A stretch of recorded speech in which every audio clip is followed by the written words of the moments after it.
and related agencies will come to order. This hearing will consider the President's FY 2027 budget request for the Department of Justice's law enforcement components, including the Federal Bureau of Investigation, the Drug Enforcement Administration of the United States Marshals Service, and the Bureau of Alcohol, Tobacco, and Firearms and Explosives. First, this hearing takes place during National Police Week, and this is a time for our country to recognize the men and women in law enforcement who work every day to keep our communities and country safe. Director Patel, Saralta, I know you well, sir, and Administrator Cole, please express my gratitude to the agents and deputies, duty officers, professional staff, and families who support your agencies. I appreciate their service in Kansas. Kansans appreciate their service at home and in our country, and our country is safer because of what they do. Traditionally, the subcommittee has only received a budget defense from the Attorney General on behalf of the entire Department of Justice and the Director of the FBI. As the chairman of this subcommittee, I've had the opportunity to meet with many dedicated professional law enforcement officers and staff at ATF, the DEA, FBI, and United States Marshals Service. I've long believed that these agencies, they also deserve, in addition to the FBI, in addition to the Department of Justice, the opportunity to explain to this committee the resources they need to execute their missions. Each of you, all these agencies are important, and I want this subcommittee to be able to hear from you and to ask you questions regarding your budget requests. Our witnesses will discuss their budget requests in greater detail today, so I'll only note that each component has requested an increase above the FY 2026 enacted levels. We've had several years of relatively flat budgets, and in the case of ATF, significant reductions. These agencies need additional resources to carry out their responsibilities effectively. I've seen firsthand the important work these agencies are doing in my home state, whether it's ATF expanding crime gun intelligence through its partnership at Wichita State University, DEA's effort to combat fentanyl trafficking and support law enforcement in rural communities across Kansas, the FBI's coordination with state and local partners as Kansas City prepares to host soccer matches during the FIFA 2026 World Cup, or the Marshals working alongside local law enforcement through fugitive task forces across the District of Kansas. Today's hearing is an opportunity for this committee to better understand the challenges facing each of your agencies, the resources you believe are necessary to carry out your missions, and how Congress can best support the men and women serving in the federal law enforcement. I appreciate each of you being here today, and I look forward to your testimony. Senator Van Hollen, you're recognized. Thank you, Mr. Chairman. I look forward to working with you again to write a bill that provides the resources the FBI, DEA, ATF, and the U.S. Marshals Service need to protect their core missions, ensuring the safety, security, and rights of the American people. I also look forward to continuing to work with you to ensure oversight and accountability regarding the new FBI headquarters and making sure that it meets the mission and security requirements of the FBI. And I welcome all the witnesses today as we recognize key members of our American law enforcement family during National Police Week. I look forward to hearing about the various budget requests, but we should acknowledge that we are not gathered here at this hearing at a normal time, because what we are learning about what's happening at the FBI is anything but normal. Director Patel, as you ask for more taxpayer resources, we cannot look away from the credible, extremely troubling reports about your misconduct at the FBI. All four of you hold positions of great public trust. The American people trust that each of you will responsibly exercise your powers to protect them. You're expected to be on call night and day, able to make quick decisions to guard our nation's security.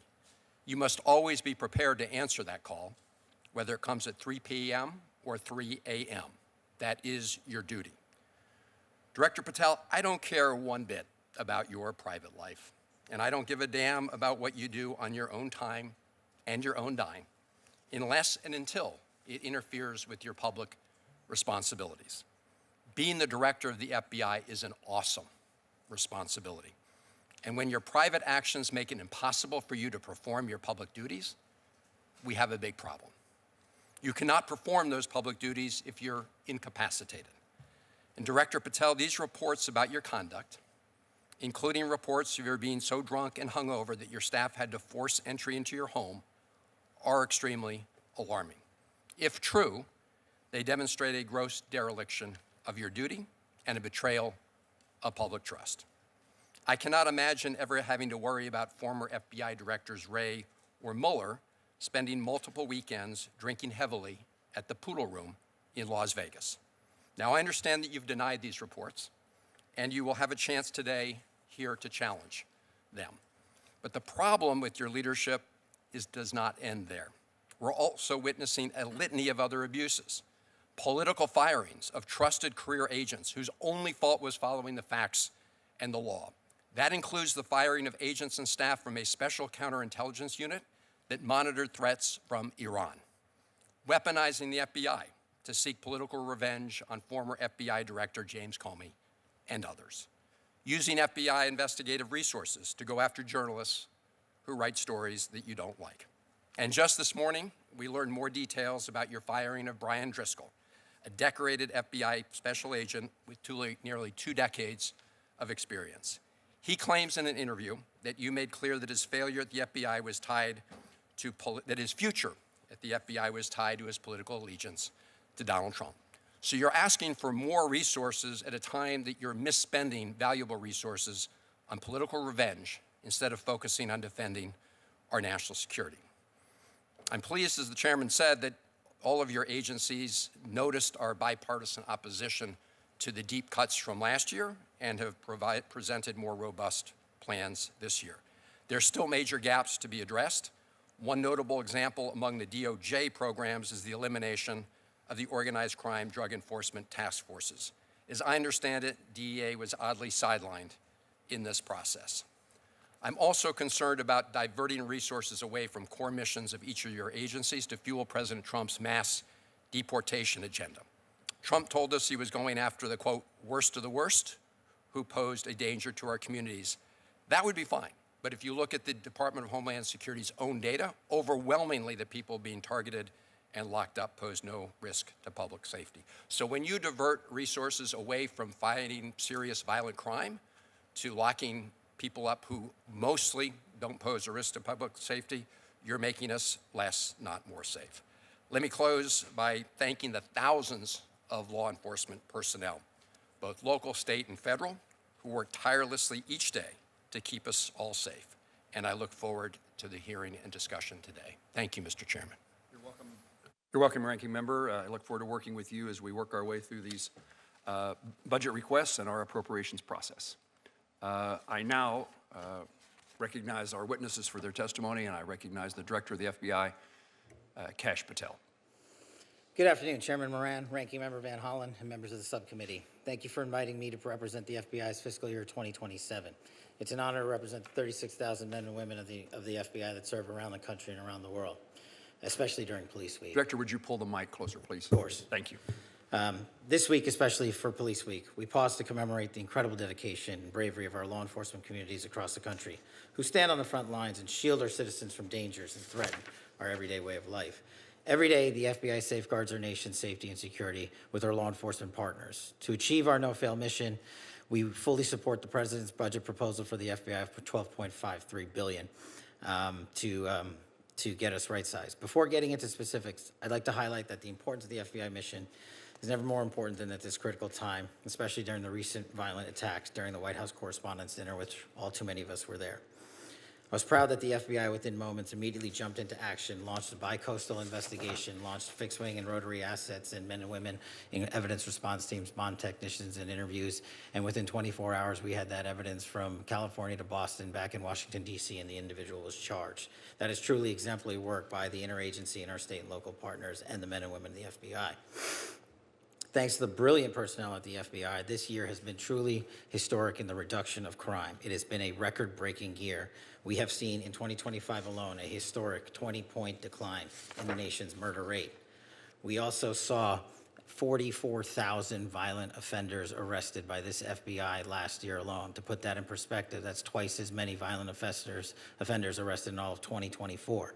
The FBI seized more than 2,200 kilograms of fentanyl last year. That's a 31% increase from 2024. That's enough to kill 180 million Americans across this country. The FBI arrested 8 of our top 10 most wanted fugitives in just 14 months. To put that in perspective, that's double the number of the entirety of the prior administration.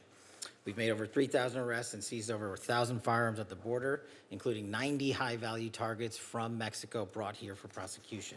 And through our leadership in the Homeland Security Task Force and the interagency, a 6-week effort led by the HSTFs contributed to 400 operations, 32 federal agents working it, and 91 metric tons of drugs were seized. We've also seen unprecedented progress in protecting our most vulnerable, our children. In 2025, we located more than 6,300 missing kids. That's a 30% increase from 2024. And we arrested more than 2,000 child predators and human traffickers in 2025. That's a 17% increase from 2024. We also wiped out 4 million pedophile accounts off the dark web entirely. And we also focused in on the 764 network, those who especially target our youth and are vulnerable online. And we saw a 500% increase in the arrest of the NVE community. In terms of national security, we've been equally aggressive on that front as well, on the counterterrorism side, on the domestic and homegrown violent extremist side. And there's no overstating that our work, the men and women at the FBI, proudly stopped 4 terrorist attacks in the month of December last year alone in California, Pennsylvania, Texas, and New York. We also stood up the NSPM Joint Mission Center, integrating intelligence and operational expertise across our agencies to disrupt political violence and domestic terrorism. We finally empowered our capabilities at the FBI with an AI advancement that the FBI workforce has not seen. This FBI is up using AI 230% across our enterprise. The Bureau is fully engaged in defending against cyber attacks from nation-state adversaries, criminals, and everything in between. Last year, our Internet Crime Complaint Center fielded more than 1 million complaints that totaled nearly $21 billion in losses based on cyber theft. We've also seen an increase in complex financial crime arrests, included 400 indictments, and seized over $1.6 billion in funds related to those crimes, a 65% increase. Maybe most impactful in terms of scams, the FBI has led the overseas operations in Cambodia, Thailand, and Burma, crippling the scam center compound stood up by the CCP, including the arrest of an individual responsible for $14 billion in scams alone. And we're scuttling these compounds one by one. Just last week in Dubai, thanks to the cooperation of the FBI and the Dubai National Police and MPS, we arrested 300 individuals, freed 2,000 people who forced into traffic labor, and shut down a $4 billion scam center that was operating to fleece Americans and seniors of their hard-earned dollars. The FBI's unique authorities on these front lines show that we're defending the homeland. Just last month, we extradited Zhu Wei, one of the top 2 cyber hackers from Italy. They say we couldn't get him. They thought the CCP was going to get him, but now he's here in prison. Our work collectively on the counterintelligence mission speaks for itself. 43% more counterintelligence arrests in 2025 than all of 2024 from China, DPRK, Russia, and elsewhere. And as you noted, Mr. Chairman, we are busy getting ready for protecting Americans from every event of the Olympics, the World Cup, the F1, the Super Bowl, as we drive into 2028. But this summer, all eyes are focused on the World Cup, and the FBI and DHS stand ready, learning from our valuable experiences and focusing on a 14-month lift to ensure everybody is taken care of when they visit our country for this World Cup event. Lastly, we have secured record-breaking achievements to include task force officers from around the country, including deputizing our own officers, reducing the task force officer pipeline from 14 months to 60 days, allowing men and women in law enforcement to work together at speeds that have never been delivered before. With your continued support, this FBI stands ready to continue this great work, and I stand ready to answer any and all questions from you. And categorically, Mr. Vice Chairman, when you say there's credible reporting, just because you say it's credible doesn't make it so. This FBI is doing a historic level of crime reduction across the country. I'm proud to lead it. And if you want to cite media reporting to discredit the men and women of the FBI, go right ahead. The target's right here. The mission has never been more successful. Administrator Terrence Cole, Drug Enforcement Agency. Chairman Moran, Ranking Member Van Hollen, and members of the subcommittee, thank you for the opportunity to appear before you today. It's an honor to be here during National Police Week when we recognize the men and women of law enforcement who have given their lives in the line of duty. I appreciate your continued support of the Drug Enforcement Administration and nearly 9,000 professionals who carry out the mission across the United States and around the world. As a law enforcement veteran of more than 30 years, I come before you with a straightforward message. The threat we face today is unlike anything we've seen before. The DEA's mission has never been more urgent. Fentanyl continues to kill Americans at alarming rates. It's not just another drug threat, it's a weapon of mass destruction. Measured in American lives lost every day, it's produced and distributed by transnational criminal organizations that have industrialized death for profit.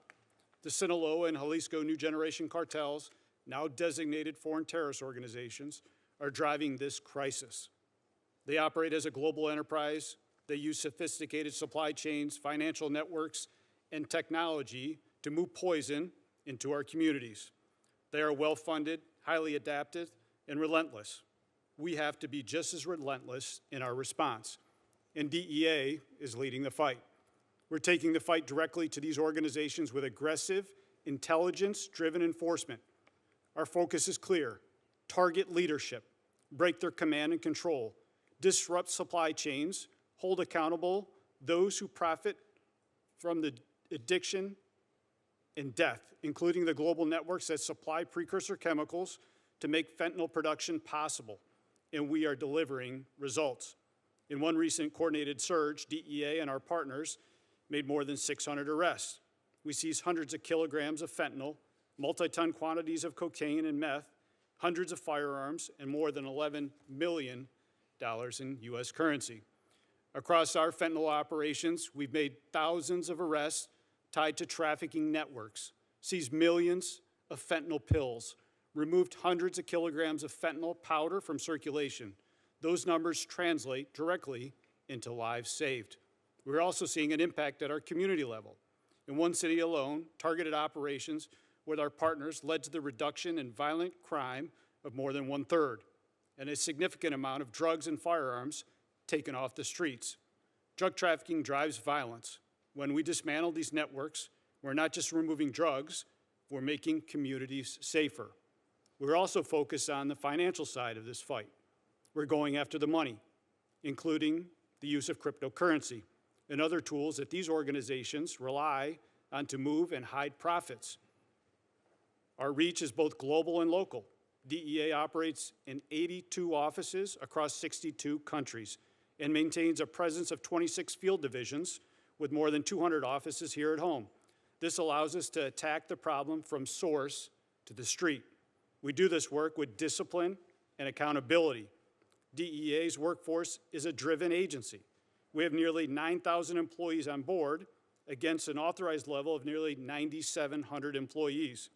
That includes just over 4,000 special agents on board compared to nearly 4,800 authorized. We prioritize putting people where they have the greatest impact, on the front lines. We're also careful stewards of the taxpayers' resources. More than 80% of our budget supports mandatory costs like salaries. Only a small portion is available for operational work. That means every operational dollar has to count, and it does. We prioritize keeping agents in the field, focus our resources on action that dismantles organizations and removes drugs from our community. We measure success by impact. Networks disrupted, communities protected, lives saved. The President's budget reflects confidence in that approach. It supports DEA's mission, our results, and our stewardship of resources entrusted to us. At the same time, the threat continues to evolve. These organizations move fast. They exploit global supply chains, digital platforms, and financial systems. To keep the pace, DEA has to strengthen its capacity in intelligence, data, and technology. This means giving our agents and analysts the tools to connect information, identify networks, and act quickly. It means improving how we share intelligence with federal, state, local, tribal, and international partners. And it means making sure our workforce has what it needs to do the job. This is about enabling investigators to get out from behind the desk and onto the streets, where they have the greatest impact. Our mission is simple: protect Americans and save American lives. We do this by enforcing the law, dismantling organizations driving this crisis and working with our partners across the country and around the world. The men and women of DEA understand what is at stake. They see it every day. They carry out this mission with professionalism and purpose. With your continued support, we will stay on the offensive. We will keep pressure on the cartels. We will continue to disrupt networks driving the fentanyl crisis. And we will continue to protect Americans with the resources you entrust to us. Thank you, and I look forward to your questions. Thank you, Administrator. Now, Director Seralta of the United States Marshals Service. Director. Thank you, Mr. Chairman, subcommittee members. Good afternoon, and thank you for the opportunity to testify on behalf of the United States Marshals Service fiscal year 2027 President's budget request. The United States Marshals Service occupies a uniquely central position in the federal justice system.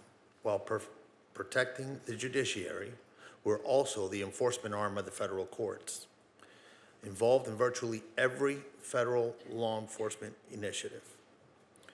Further, we are the federal government's primary agency for fugitive investigations and have the broadest arrest authority among federal law enforcement agencies.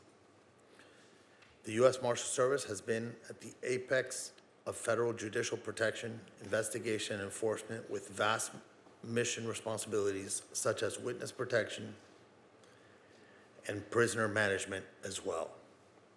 The United States Marshals Service is unique from all other agencies and has no control over the workload for our primary mission: protecting, defending, and enforcing the American justice system. For example, we cannot control the number of threats to our protectees and the subsequent required protection details. Prisoners that enter our custody cannot be controlled. How many federal witnesses we protect, or how many judicial proceedings are held each year. We're excited to work with you in advancing the United States Marshals Service forward in fiscal year 2027. This will require increases in personal equipment for critical safety needs. Our total budget request for nearly $5.2 billion includes, God bless you, $2.2 billion for salaries and expenses, $15 million for construction, and $3 billion for federal prisoner detention. Our workforce is one of the smallest in the federal law enforcement, at about 3,800 deputy U.S. Marshals. However, in fiscal year 2025, we arrested over 73,000 fugitives, conducted over 308,000 prisoner movements, housed over 55,000 prisoners, managed 37,000 assets worth $10.4 billion, provided security details for 18 protectees, in addition to securing the residences of the U.S. Supreme Court justices. Our continued success depends on our ability to provide the appropriate funding and personnel to support our missions. The fiscal year 2027 President's budget request maintains and advances funding for core activities. The U.S. Marshals Service requests program increases of $478 million for salaries and expenses appropriation to support the addition of 918 positions, of which 645 positions are for much-needed Deputy United States Marshals. The budget request increases funding for judicial security and protective operations, establishes a protective equipment program, provides permanent resources for safe task forces, expands immigration enforcement, right-sizes fugitive task forces, and institutes a cyclical replacement of vehicles.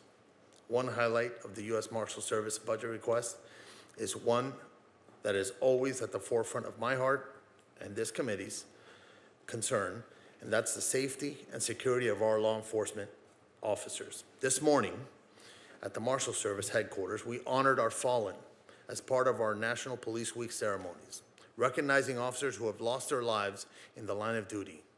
We read the names of more than 300 of them. It is imperative that we provide the best equipment and training to aid in protecting our deputies while accomplishing our operational missions safely and successfully. I would like to discuss a matter of utmost importance, courthouse security and our construction appropriation. Unfortunately, the backlog of renovation projects to fix critical facility and security deficiency currently exceeds $484 million. Additional funding is necessary to maintain the infrastructure for the safety of the judicial officials, courtroom participants, the public, and our personnel. Lastly, the Marshals Service is required to house all detainees remanded to the custody of the Attorney General and must ensure sufficient resources are available for their housing and care. We have had some funding challenges in the last few years and appreciate the President's budget request of $3 billion. In closing, our continued success depends on our ability to provide the appropriate funding and personnel to support these vital functions. And so on behalf of the brave men and women of the United States Marshals Service, I thank you. Thank you. And now, Robert Sakata, the Director of the Alcohol, Tobacco, Firearms, and I appreciate your attendance. Thank you. Good afternoon, sir. Good afternoon, Chairman Moran, Ranking Member Van Hollen, and members of the subcommittee. Thank you for the opportunity to discuss the President's fiscal year 2027 budget request for the Bureau of Alcohol, Tobacco, Firearms, and Explosives. I am truly honored to be here. ATF is the only federal law enforcement agency whose primary mission is combating violent crime. We arrest violent criminals, disrupt firearms trafficking networks that arm gangs and cartels, investigate bombings and arsons, and deliver world-class forensic and intelligence services to state and local partners, all while protecting the Second Amendment rights of law-abiding Americans. We are a small federal agency with roughly 4,600 employees, but we are mighty. Our actions speak for themselves. Since January 20th, 2025, ATF has arrested over 8,700 criminals and seized nearly 44,000 firearms. Approximately 5,100 were interdicted before they were trafficked into Mexico. Just over 2.7 million rounds of ammunition and more than 28,300 illegal explosives were also interdicted and seized as evidence. ATF also investigated more than 3,500 arson and explosives incidents and deployed the National Response Team to 22 callouts, including the Palisades wildfire in California. We completed more than 11,000 FFL inspections and processed nearly 856,000 firearm trace requests for our state and local partners. We've also been very busy making operational improvements to our e-forms processing times. Between January 1, 2026 and April 14, 2026, ATF received more than 1 million e-form applications and finalized nearly 924,000 of those applications. Today, we are on track to hit a new record. By the end of May, we will have processed as many e-form 1 and 4 applications in 2026 as we did in the entirety of 2023. We have done all of this while cutting e-forms 1 processing times from 47 days to 42 days, and cutting e-form 4 processing times from 230 days in 2023 to just 12 days today.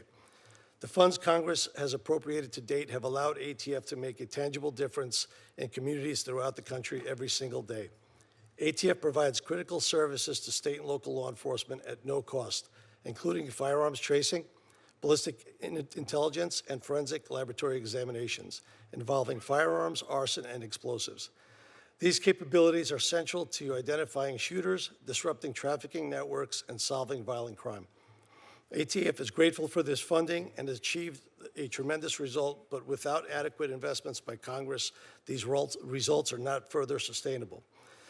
That is what makes the President's FY27 budget request for ATF so important. It totals $1.652 billion for salaries and expenses with 4,749 full-time equivalents. It is what ATF requires to sustain our mission. Notably, the administration's budget includes 2 program enhancements, $7.8 million for NIBIN and $25.8 million for combating gun violence. The NIBIN enhancement will enable ATF to replace aging ballistics imaging equipment and expand correlation services to additional sites. This would ensure timely investigative lead generation, allowing law enforcement to identify and apprehend violent offenders more effectively. The combating gun violence enhancement will enable ATF to add 86 positions, including 60 special agents, to support the expansion of firearms trafficking task forces along the southwest border and increase ATF's ability to identify, disrupt, and dismantle cross-border smuggling operations. If enacted, the administration's budget will enable ATF to sustain core capabilities, modernize critical infrastructure, and continue providing and expanding access to services for law enforcement partners, allowing us to continue focusing on our unique mission of combating violent crime. The Senate has been a staunch supporter of ATF's mission.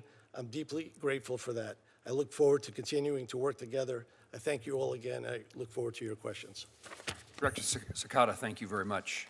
We'll now begin with a round of questions, and I'll begin with you, Administrator Cole. I just returned from a visit to China, where in conversations with Chinese leaders, we again push the issue of precursor chemicals and their import to Mexico and ultimately the drugs to the United States.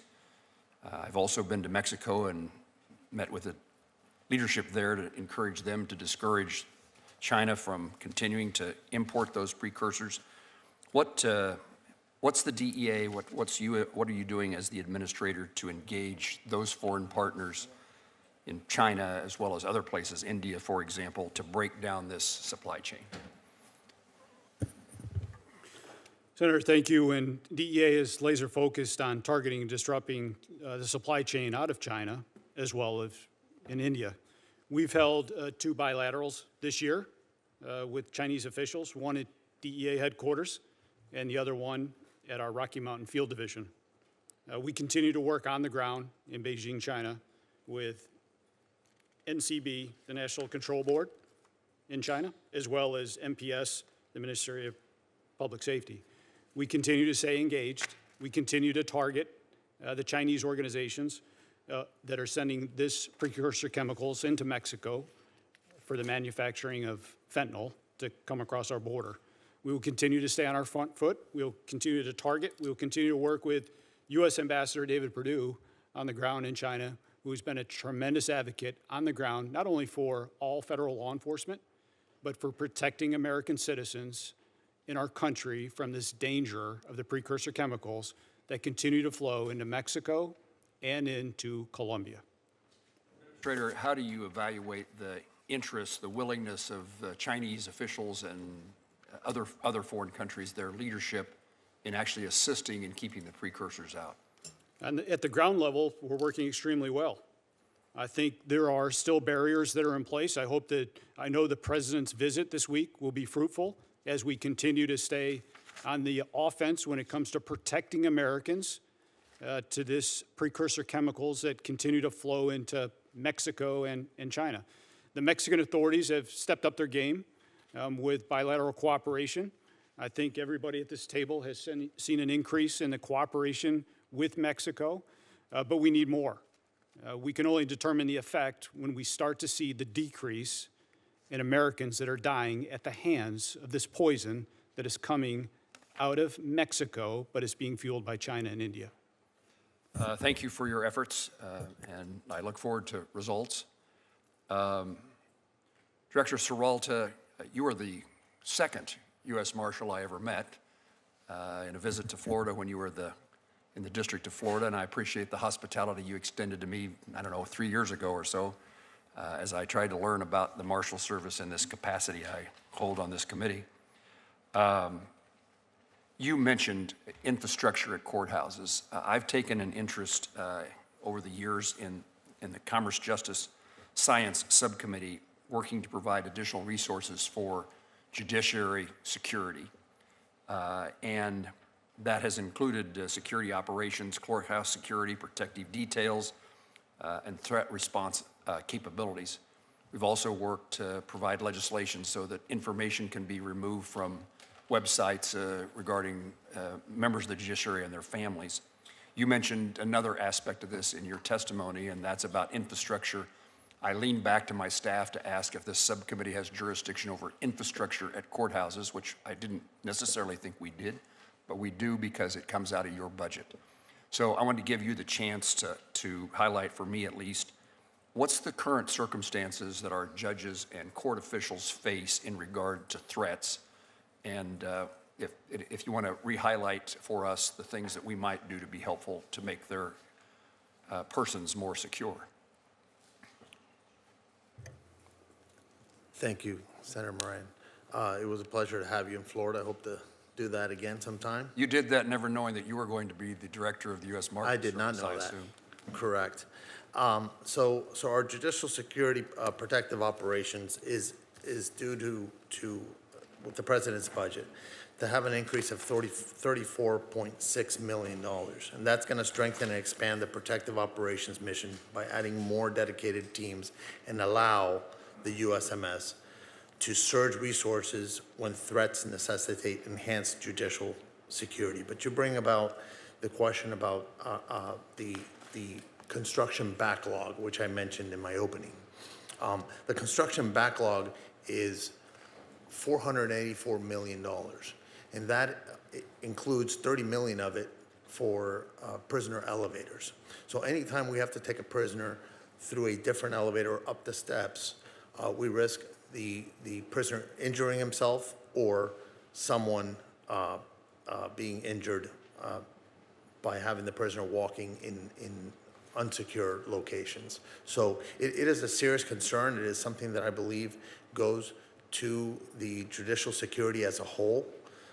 The Marshals Service mitigates and we triage what areas we work with first with the input of the judiciary. You would take just one more minute before I turn to Senator Van Hollen. What threats, what's the significance of the threats members of the judiciary and their court officers face today? Is it changing? So for the last several years, there's been an increase in threats. Any threat that is a viable threat to a judge, to us, is serious business. It's something that we will investigate and arrest individuals and seek prosecution on. So there has been an increase in threats. It's been over the past several years, and it's fueled primarily by social media, where folks can be brave on the internet, yet when we go meet up with them, they're not so brave. Thank you. Senator Van Hollen. Thank you. Director Cicada, you hold a position of public trust. Do you agree that you should lead by example and be held to at least the same standard of conduct as you expect of ATF agents? Yes, sir. And would you agree that if one of your agents was unable to perform his or her duties because of excessive drinking, you would need to take corrective action or disciplinary measures? Yes, sir. Director Seralta, same question for you with respect to the U.S. Marshals Service. Do you agree with the responses from Director Cicada? Ranking Member Van Hollen, that would be correct. I would do that after a thorough investigation by our internal affairs. Administrator Cole, same question to you with respect to the DEA. Yes, sir, I would echo what Rob and Gaddy have said. After a thorough review by our OPR, Office of Professional Responsibility, yes, sir. Director Patel, do you agree with these three gentlemen as Yes, the sir. head of the FBI? So you agree, Director Patel, that if one of your agents was unable to perform his or her duties because of excessive drinking, you would need to take corrective or disciplinary action. You agree with that statement? We would implement the inspection review process, just like these other agencies have their own internal investigations, and complete that review. As I said in my opening remarks, I really don't care about your personal life so long as you are able to perform your public and official responsibilities, which are awesome responsibilities. Multiple reports, including reporting by The Atlantic, have alleged episodes of excessive drinking, unexplained absences, and behavior that concern current and former FBI and DOJ officials. You have publicly denied those allegations and filed a defamation lawsuit. So today, as you testify before Congress, is it your testimony that those allegations are categorically false? Unequivocally, categorically false. So there have been no occasions during your tenure when FBI personnel were unable to promptly reach you? Absolutely not. You can ask my entire workforce. They hear from me at every single hour of the day, as do these great gentlemen here, as do the men and women of the interagency and state and local law enforcement and the White House. And so there have been no occasions when your security detail had difficulty waking or locating you, is that right? Nope, it's a total farce. I don't even know where you get this stuff, but it doesn't make it credible because you say so. I'm not saying it, Director Patel. It's been written and documented. You are literally saying it. No, I'm saying that these are reports, Director Patel. No, And unlike I your will baseless say, reports, the Director only person that Patel- was slinging margaritas in El Salvador on the taxpayer dollar with a convicted gangbanging rapist was you. You know, the only fact- person that ran up a Director $7,000 bar tab in Washington, D.C. at This the lobby bar suggests to me- was you. So this the only individual suggests in to this me that the room that has allegations been are drinking on true. taxpayer dime during Are the day you polygraphing? is you. Director Patel, come on. These are serious allegations that were made against you. The They're in a allegations lawsuit are that false. you filed. You drinking margaritas with a gangbanger actually, is true and on it video. just goes to show you don't- running a $7,000 this goes- bar tab at the lobby bar Director Patel, has been filed by your own this office goes to drink show- during the day. That's Chairman- you. Mr. This is the Chairman- ultimate example of hypocrisy. Chairman- I will not be tarnished by baseless allegations let and me ask the fraudulent statements questions. from the media. The fact that you mentioned that indicates you don't know what you are talking about. Now here, Director The only thing I Patel- know is you're the one drinking margaritas with felons. Actually, that's a false statement, and I'm asking you about your statements. I've answered that. And I'm asking you about a particular report. And It's it not a is your report. testimony. So let me ask you this. Are you willing to take the test, it's called the audit test, that members of our active duty military and others take to determine whether they have a drinking problem? I'll take any test you're willing to take. I will take it, Director Patel. I'll take it. You ready to take it? Let's go. Yes or no? Let's go. Side I'll by take it. side. I'll take it. All right. I think that the fact that you're so, have you ordered polygraph tests of members of your team to determine how that story came about? The FBI conducts polygraph tests all the time. No. Have you ordered polygraph tests for members of your team to determine who was the source of the stories that I'm asking you about? I don't order any polygraph tests. There's an internal inspection review process for any and all leaks, especially of baseless information at the FBI that's been in place for the last 30 years. Those processes are followed by career intelligence and agents on the ground. So I'll take that as a yes, since you've said that these were unauthorized disclosures.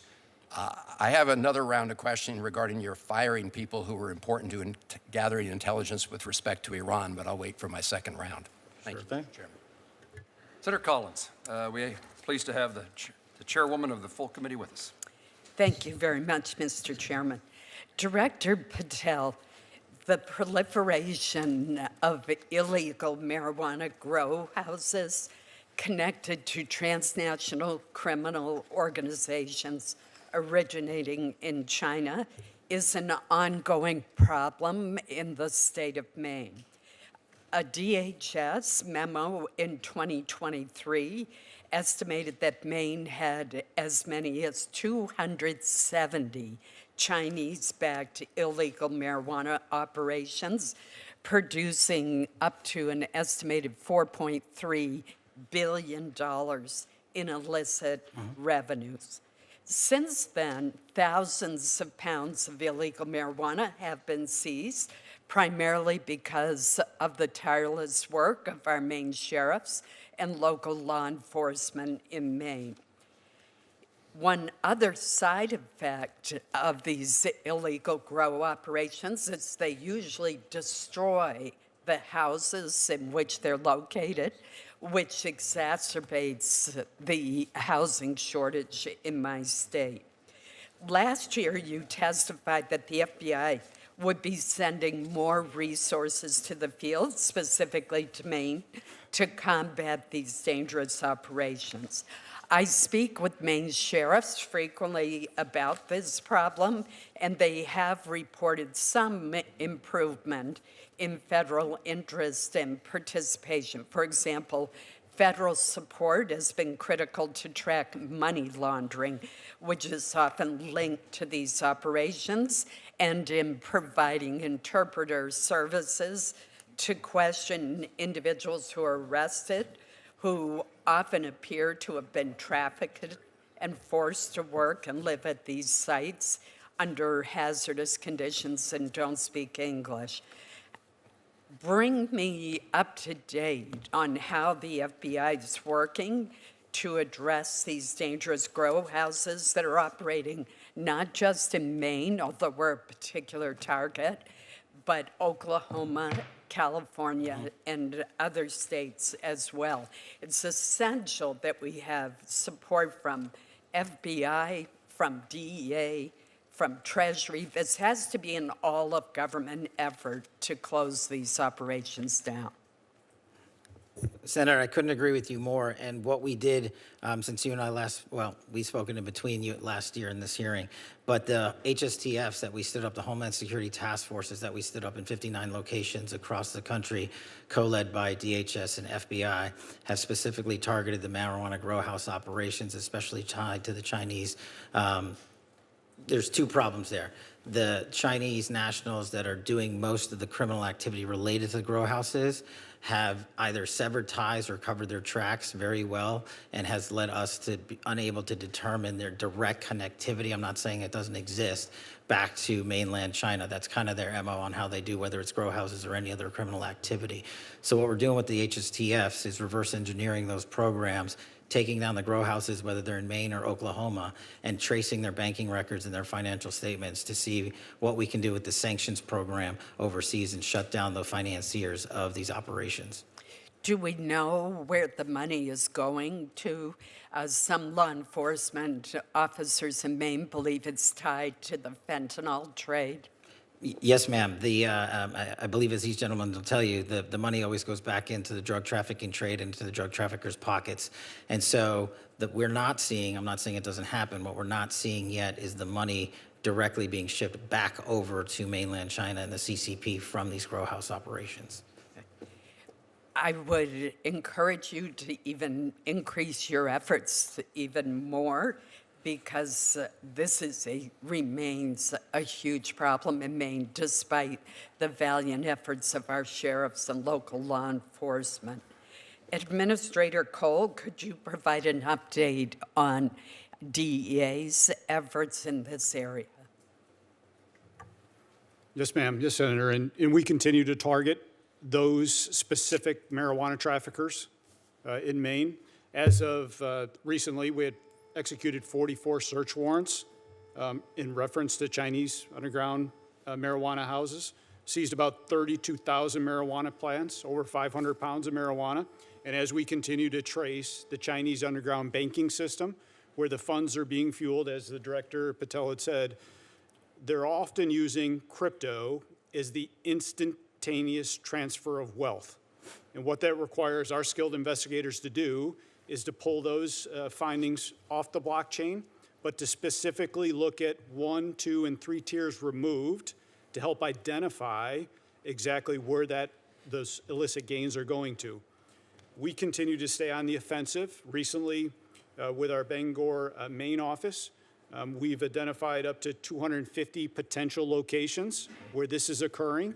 So this is ongoing cooperation with our state, local, tribal partners and our federal partners, not only through our efforts, but the efforts of the Homeland Security Task Force that has come together. We will stay on the front foot. We will continue to target and investigate and bring them to justice. Unfortunately, they are embedded, which requires long-term, complex conspiracy work to continue to eradicate not only the poison of the narcotics, but the environmental dangers that they bring to these grow houses. So we will continue. We will keep you posted, Senator. My team is happy to follow up with your team to give you progress and update reports. Thank you. What I have found is a lot of time constituents who live near these houses know what's going on. I mean, all of a sudden, the windows are covered. They see people going in and out at odd hours. They can smell, in some cases, the marijuana. These are not the licensed operations that are legal in Maine. These individuals are not following any of the rules, and they are operating illegally and causing tremendous harm. The fact that your latest reporting shows that there's still 250 houses, and that's probably an underestimate, it shows how incredibly serious this problem is. And again, think of the affordable housing crisis in Maine, in Oklahoma, and other states. These are houses that become uninhabitable because of the amount of black mold that is usually inside of them. So I hope you will continue the task force effort, because this really requires an all-of-government approach. Thank you. Thank you, Mr. Chairman. Thank you, Senator Collins. Senator Shaheen. Thank you, Mr. Chairman, and thank you to each of our witnesses for being here today. Director Cole, I'd like to begin with you. And I'm very pleased that the New England Drug Lab, which is located in Londonderry, New Hampshire, has now opened, not officially, but soon. And it's soon going to start processing samples. But I am concerned about the staff capacity for that lab. And I understand it's going to take about 50 full-time personnel once it's fully staffed. And it's the 8th regional DEA lab. So can you tell me how many positions the DEA needs to fully staff all of its labs, and whether you have requested money in the budget to do that? Senator, thank you for your support of the DEA lab and the funding to go along with it. We are happy to report on time and within budget. Right. Two things you often don't hear in government, but on time and within budget. We are looking forward to being the subject matter experts in building that capacity there. Chemists, fully on board. We are ready to go. We are currently hiring the fingerprint specialists that are going to be required, but we're committed to have that lab fully staffed to service the men and women of local, state, and tribal law enforcement as they continue to identify new synthetic strands of opioids that continue to arrive in the United States from Mexico that are being fueled by China. It's important to realize that as we continue to identify these strands and push out these PSAs, we have a recent PSA, public service announcement, that went out last week regarding 3 more strands of synthetic opioids. This lab is... We're seeing that in New Hampshire, and we're very concerned about it. But so you're comfortable that the money that you've requested in the budget would fully staff not just our lab in New England, but all of the other 7 labs? Yeah, so the great thing about DEA with the chemists, they are the highly fully staffed core series at DEA at almost 97%. We have a class in session right now of 17 more chemists coming on board. So I'm very confident that we are going to be staffing levels at 98, 99% Right. within the next few months. Yes, ma'am. Well, thank you. That's very good news for us, and the New Hampshire delegation is interested in being helpful in any way we can. Director Seralto, I know that you said that at the Marshals Service you can't really control much of the work that you have to do, that you have to handle whatever comes your way, but you can control what you request in your budget. And I noticed that your budget request increased funding of more than $152 million for immigration-related activities, but only, I think you said, $34 million to increase judicial security. And I am concerned that, given the increase in criminal activity against our federal judges, that, as you point out, the threats to them are problematic. So can you talk about why the dramatic increase in immigration funding, but only, about a quarter of that to handle judicial security, when that's a major aspect of the work that you all do? Thank you, Senator Shaheen. I appreciate that question. So our immigration ask for $152 million expands the USMS's participation in the Homeland Security task forces, whose mission is to disrupt transnational criminal organizations. It also provides funding to support the USMS's increased workload in our traditional missions. So the efforts of our immigration work as a nation are going to add to the cost of the Marshals Service's processes. I understand, but we've just passed billions of dollars for immigration activities and no additional funding in the Republican-passed reconciliation bills to address judicial security. And given, as you point out, the threats to judges across this country, don't you think it might be better to rely on the billions that are in those bills to address immigration and refocus those dollars for the Marshals Service on judicial security and courthouse security? Well, Senator, I can tell you the Marshals Service could use the money for the security situations with our backlog in construction. That is a big number. That's $484 million.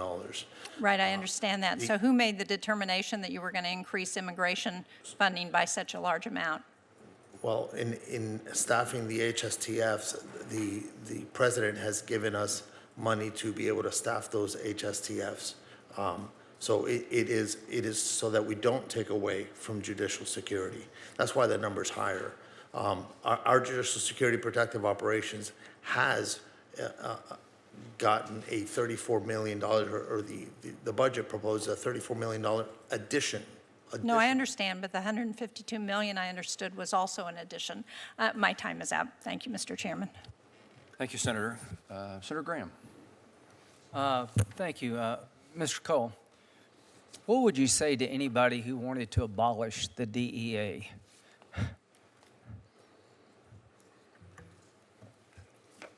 Well, I would have them take a look at our direct workflow currently, where last year we seized close to 57 million fentanyl pills in the United States, close to $900 million in U.S. currency that came from drug traffickers.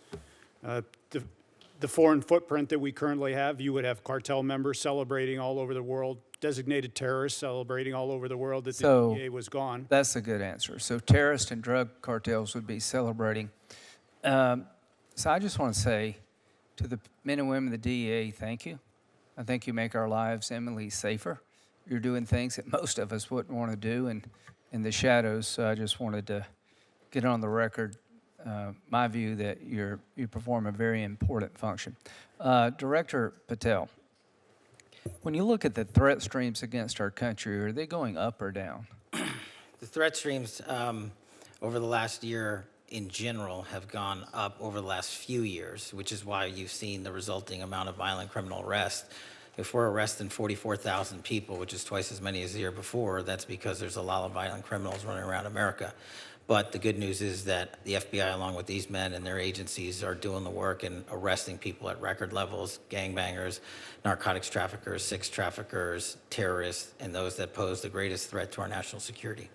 During the Biden years, they say 11 to 15 million illegal immigrants came into the country. Are you familiar with that reporting? Yes, sir. So what are we supposed to do? Just ignore it? Well, You don't want to ignore it, do you? not at the FBI, no, sir. Good. I mean, if you had 11 to 15 million people coming in illegally, you'd want to push back. Do you agree with that? Absolutely. We have pushed back. Actually, we've reduced violent crime in every one of our 50 states by an average of 10 points. Yeah, so you got to plus up the resources to deal with what happened, what I would consider a virtual invasion of our country by illegal immigrants. And to all of you on the front lines, thank you. I mean, the idea that we wouldn't want to do that astounds me. I mean, we got to get, control over our country again.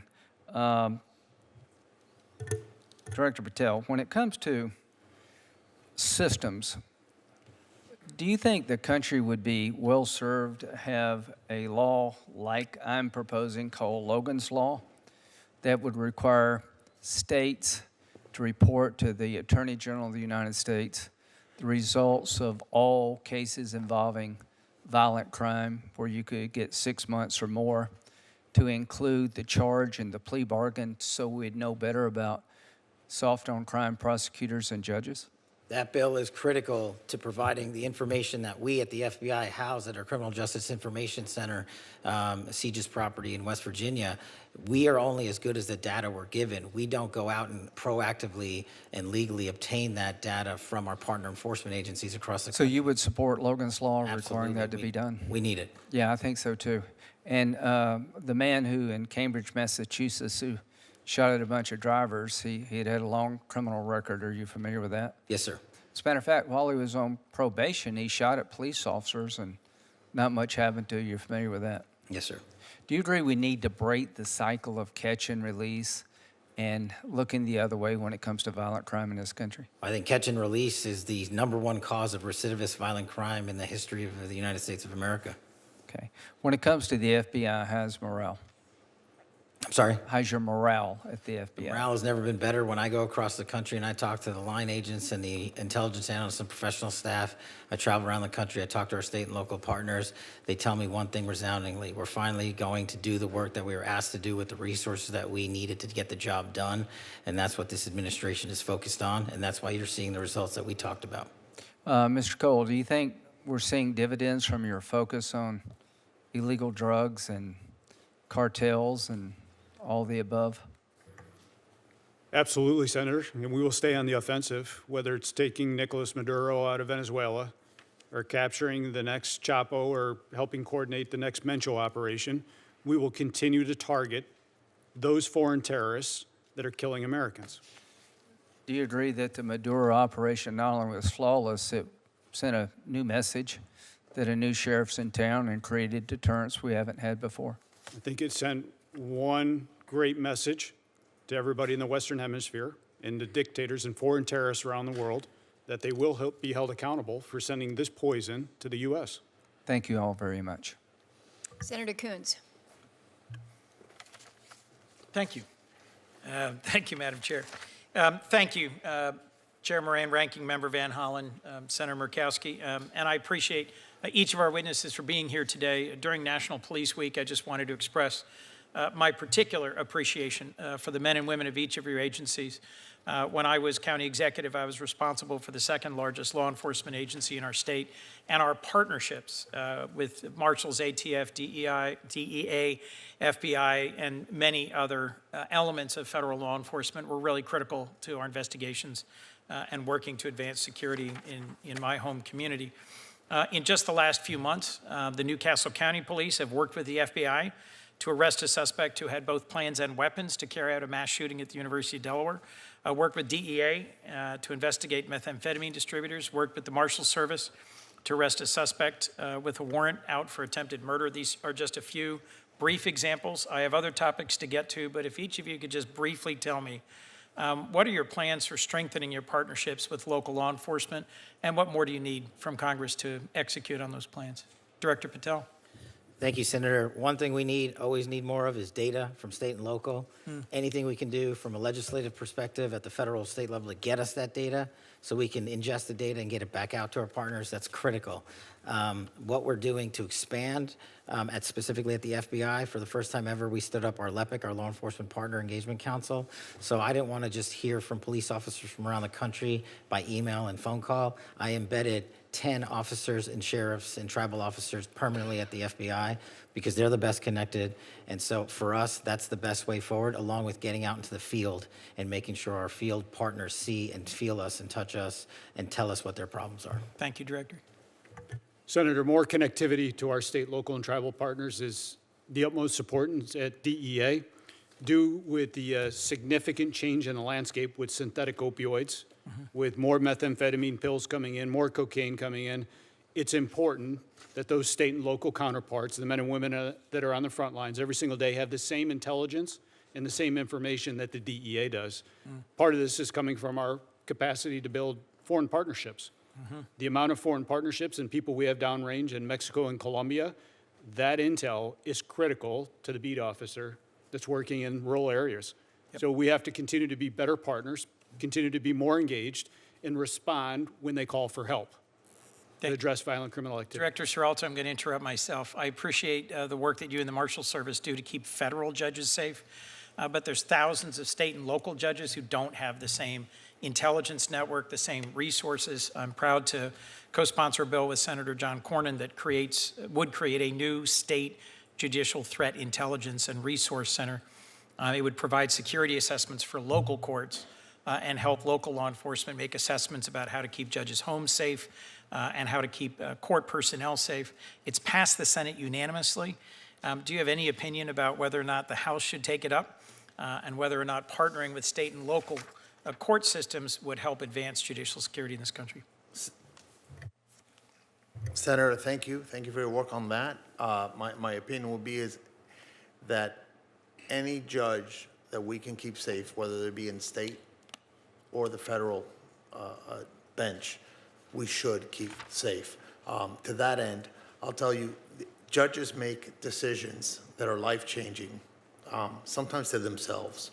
So 50% of the time, someone is upset with the judge's decision, right? Yep. Whether they win or lose. And that's something that we need to keep in mind. The justices, judges, the judiciary are the pillars of our country. I look forward to working with you on protecting and promoting judicial security. Director Patel, reauthorization of Section 702 is something I've previously grappled with, but we've not heard at all from officials from the FBI or the other intelligence agencies testifying about the proposed 18-month clean extension. Were you invited by Chairman Grassley to testify before our committee about Section 702? What I recall, Senator, is that we in the FBI team have been providing briefings pursuant to the chairman's request. So we've done at least a dozen in the Senate and at least half a dozen or more in the House, including myself and Director Ratcliffe personally.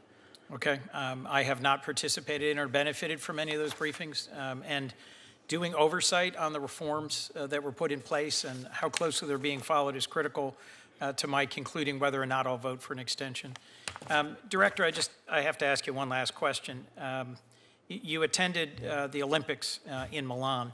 How much did your trip cost, and to what extent did that help you carry out your mission as director of the FBI? I greatly appreciate the question, Senator. As you know, the FBI and DHS are responsible for the security of the Olympics, the World Cup, the F1, the Super Bowl, and everything else. We had 250,000 Americans travel to Milan. We're proud that we stood up our jock there and had 0 major security incidents involving American citizens. And what we did was we purposely planned that trip around the Olympics because, as I mentioned in my opening, the top cyber criminal from the CCP was housed in Italian custody. While there, we were able to work an agreement, an arrangement to have that individual expelled from Italy instead of going back to China, like has so often happened in places like Serbia. Mm-hmm. And so we accomplished that mission, and we kept it quiet, and that individual was returned to America 2 weeks ago. I was concerned that just before we went to war with Iran, a whole group of FBI agents were terminated, about 10, who were reportedly analysts with expertise in handling Iranian counterterrorism, fluent in Farsi, long experienced. I know there's ongoing litigation, but have you replaced them? Was there a reason for their dismissal? Do we have the capabilities we need to protect the United States while there's an ongoing war in Iran? The public reporting as to the reasons for their dismissal I found deeply troubling. Well, as I've addressed earlier, I don't believe the public reporting is accurate. What we did do for the first time in FBI history is stand up the Iran Threats Mission Center. That is housed inside the FBI with our Iran experts, including intelligence and analysts and agents, and we have seen a 47% increase in the arrest of Iranian spies. Do you disagree that there were 10 Iran specialists dismissed right before the war began? Yes. Senator Hagerty. Thank you, and I want to thank all of you here today to testify, and particularly I want to thank your staffs for what they do for our nation, and more importantly, I want to thank you from the people of Tennessee, specifically what you've done for the people of Memphis. Just very, very much appreciate your efforts. I'd like to talk with you all about how this administration is making Americans safer and how it's demonstrated its capacity through its transformative impact on crime in a great city, Memphis, Tennessee. Memphis boasts a rich cultural history, wonderful people, and community leaders that are dedicated to their city. It's a hub for major logistics and medical device manufacturing, and it's now also home to advanced technologies like XAI. But it's been troubled by serious violent crime. Director Patel, I remember in December of 2024, we had a conversation about how Memphis needed an all-hands approach to deal with this situation. And I asked you at that point, when you were contemplating coming in to run the FBI, if we could get help from the world's most sophisticated law enforcement agency to revitalize the city of Memphis. And you were overwhelmingly supportive of that, and I can't tell you how much I appreciate it. In fact, I was so honored to host you in the spring of 2025 in Tennessee as we let unfold the plan that would actually help rescue Memphis. And it later became the Memphis Safe Task Force, but it started out under the radar with the efforts that you put in place. And I thought I would just get you to expand for the benefit of this committee, the efforts of the task force, how it was ultimately supported and how it laid the blueprint for, again, becoming the Memphis Safe Task Force that we've seen today. Well, you're absolutely right, Senator. It was an interagency lift by the task force that's led by these gentlemen here on this committee, working relentlessly to safeguard not just Memphis, but places like Washington. But I thank you for highlighting the FBI's work. Before the task force was stood up, the FBI launched Operation Viper and Operation Summer Heat. And what we did is launch and deploy and surge assets across the state of Tennessee, but specifically in Memphis, to cripple the localized street gangs, the firearms capabilities, and drug trades that were just everywhere. And for those that don't know, I know you know it, Memphis had the highest per capita homicide rate in the country.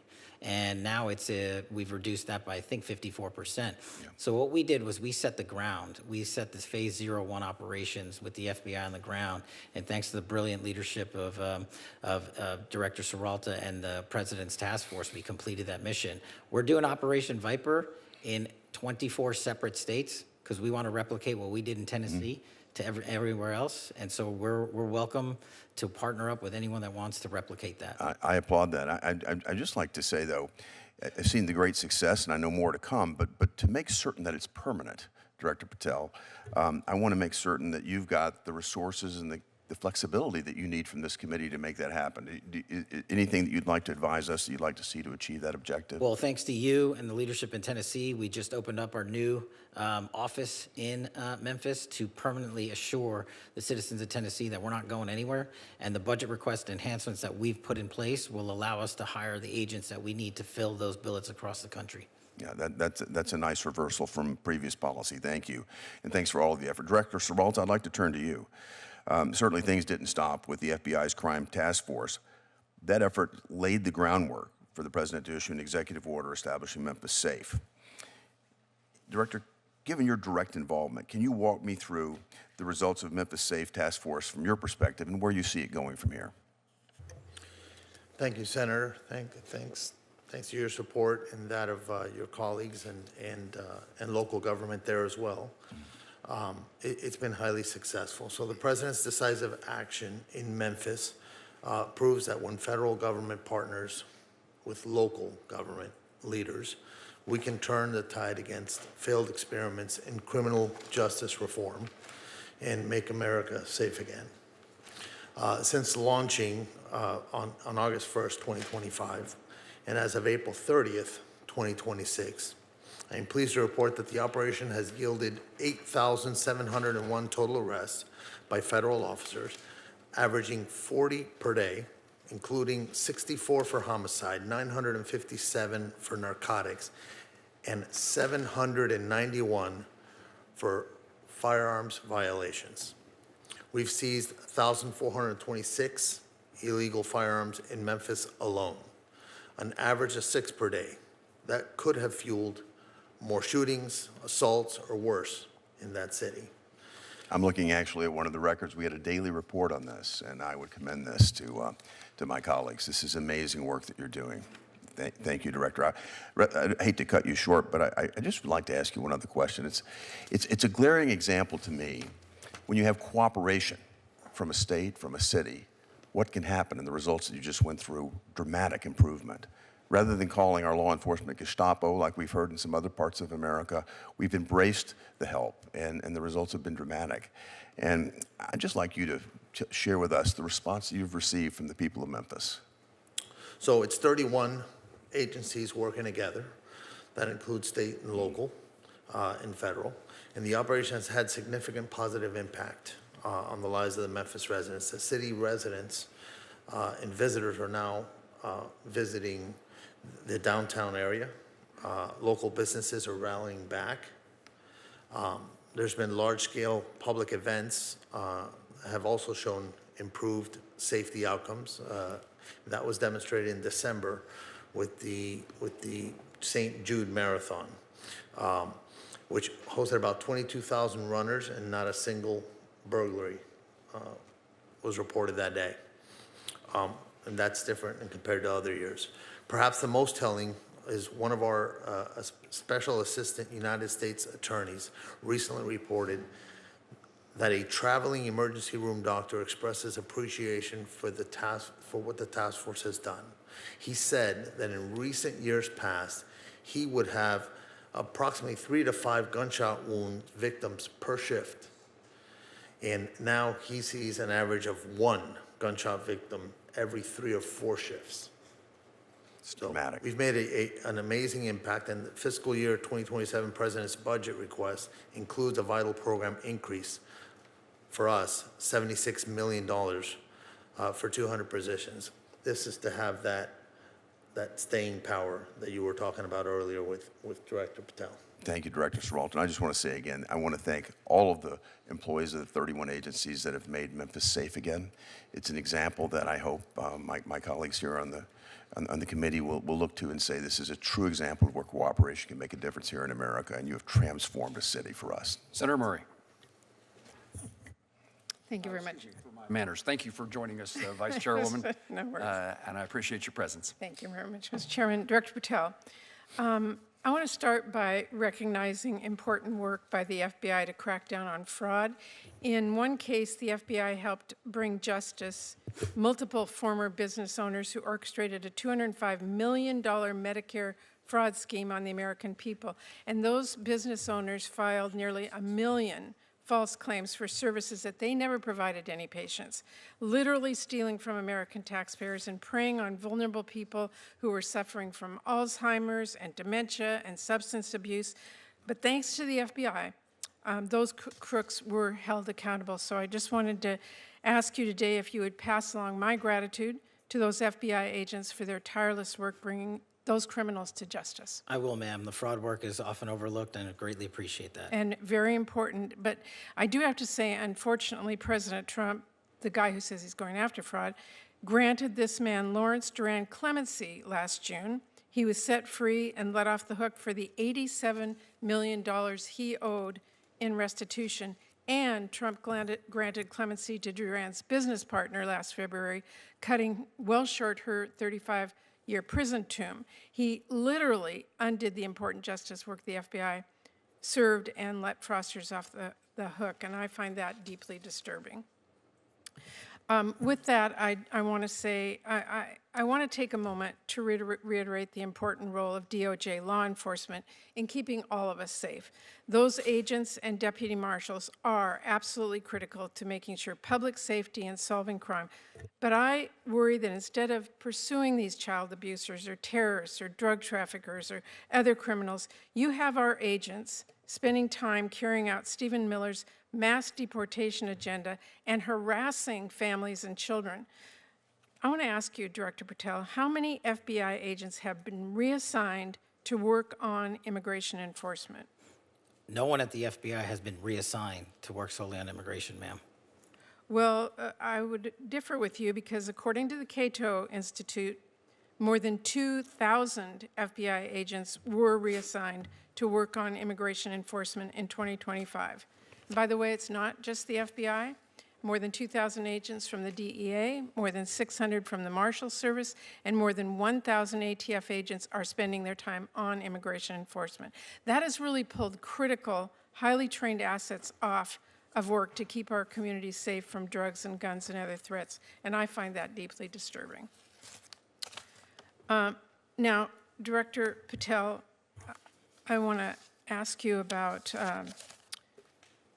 a number of extremely troubling stories recently about your leadership and temperament and what's happened to the FBI with you at the top. And in response to all the concerns about your leadership, instead of righting the ship, you've taken to polygraphing your employees to scare them and attempt to rat out leakers. There are reports that you're using FBI resources to investigate journalists for reporting what's going on, and that is absolutely not what this committee intended when we funded the Bureau. So can you commit to this committee today that no agent hours have been pulled from other work like counterterrorism or violent crime investigations to work on matters related to negative press about you or your personal lawsuit? Senator, I greatly appreciate the question, and I can tell you unequivocally, this FBI is targeting and investigating no journalists. This FBI is targeting no journalists. The Obama and Biden administrations targeted dozens of journalists, sent out 1,200 interviews. I didn't ask you about the And- Biden administration. I asked Well- if you can commit to this committee that no agent hours have been pulled from other work. We have not done so. Okay, well, there are reports that are using FBI resource to investigate journalists. You are saying to this committee today that that is not true. That's correct, ma'am. Okay, well, let me just say, Director Patel, we need a serious budget, but we also need serious leadership. And I will say this, there is one clear priority in Trump's overall budget, and it isn't law and order, it is war. Because while Trump is proposing cuts to programs that really do keep people safe, he wants to increase war spending by $500 billion. And I don't need to tell anyone here, we are not going to bomb our way to safer communities. So I intend to help rip that budget up and write bills that keep families safe. But beyond that budget, we need serious leadership at the FBI that the American people can trust. And I am deeply concerned about the reports that your leadership has not been serious. We need somebody at this agency who's focused on solving criminal cases, not passing out branded bourbon or jetting around the globe. Your job is to be reachable. And I know Senator Van Hollen asked you about this, but I gotta say, if you wanna pass out liquor or pop bottles in a locker room, stick to podcasting, leave law and order to people who really do care about justice and appearances. That is really critical. And it's what I am really deeply concerned about, and so are many people. Thank you, Mr. Chairman. Can I respond? This is what real leadership looks like at the FBI. Every one of you was given it. This is what's happened under my tenure at the FBI and the Trump administration. 20-point drop in the homicide rate, 45,000 violent offenders arrested last year, twice as many as 2024, 2,450 criminal gangs disrupted, that's a 322% increase from 2024, 6,900 child victims have been located since I've been in the seat, that's a 144% increase, 2,900 child predators and human traffickers arrested, that's a 70% increase, and we've arrested 8 of the top 10 most wanted fugitives in the world in 14 months, that's twice as many in the 4 years combined. That is what the men and women of the FBI are doing, well-resourced.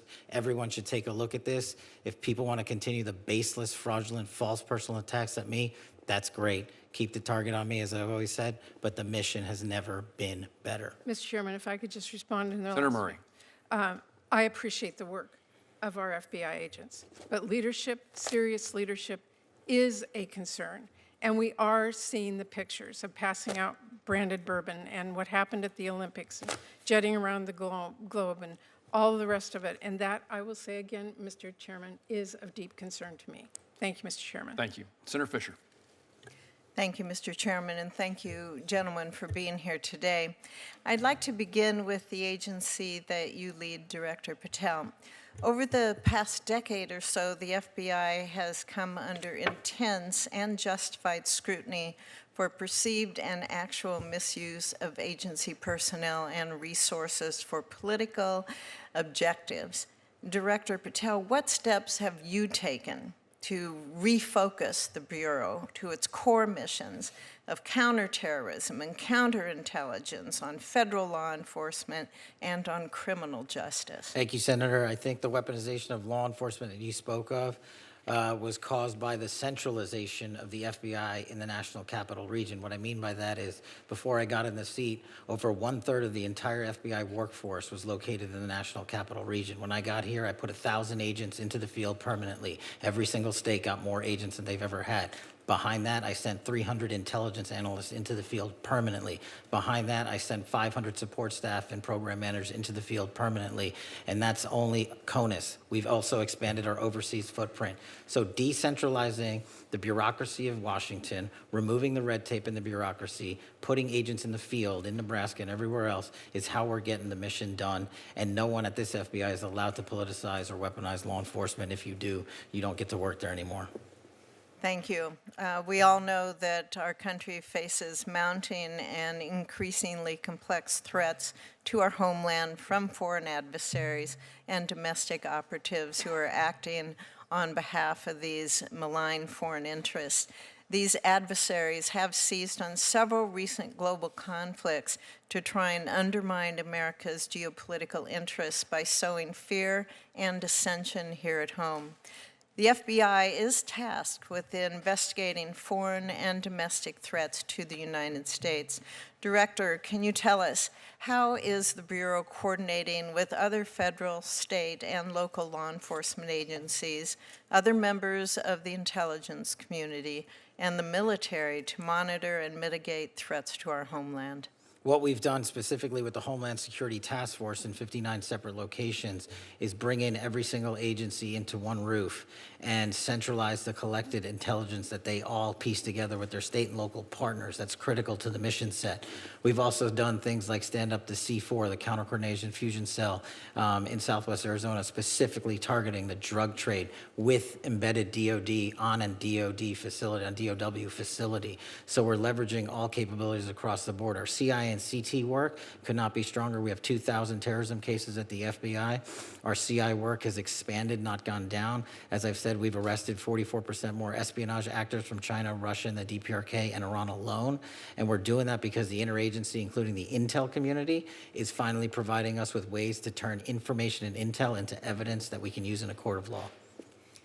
Thank you, Director, and please thank the members of the FBI for me as well. Administrator Cole, from the Chinese precursor chemicals to the cartel-facilitated cross-border smuggling efforts, the global supply chain undergirding that illicit drug trade has posed a serious challenge for federal law enforcement. And the DEA and other federal agencies have made outstanding progress in exposing and disrupting various aspects of this often opaque and disturbingly well-resourced network. Administrator, I was on a CODEL with the chairman of this subcommittee in China, and the precursors to fentanyl is something that we brought up to various officials in the Chinese government. Have you seen a change in the illicit drug trade in recent years, and especially with your time at the agencies? What are we seeing on the ground? At the ground level, the teams are working extremely well, not only in China under the ambassador's leadership, but as we continue to target the Mexican cartels, Sinaloa and CG&G, that receive the precursor chemicals. We need to make sure that we keep an eye on the northern border as well. We see more precursors coming into the Port of Vancouver, coming into Canada, and the Canadians, with the Mexican cartels in country, have started producing and manufacturing fentanyl in Canada. In the last 2 months, there's been significant seizures of fentanyl in Canada. Do they cross our country to get there? They How do arrive they at the arrive in there? Port of Vancouver. Okay. And then they transition through Canada to the different source locations for manufacturing production, and then it comes across our northern border. It's something that everybody at this table is worried about.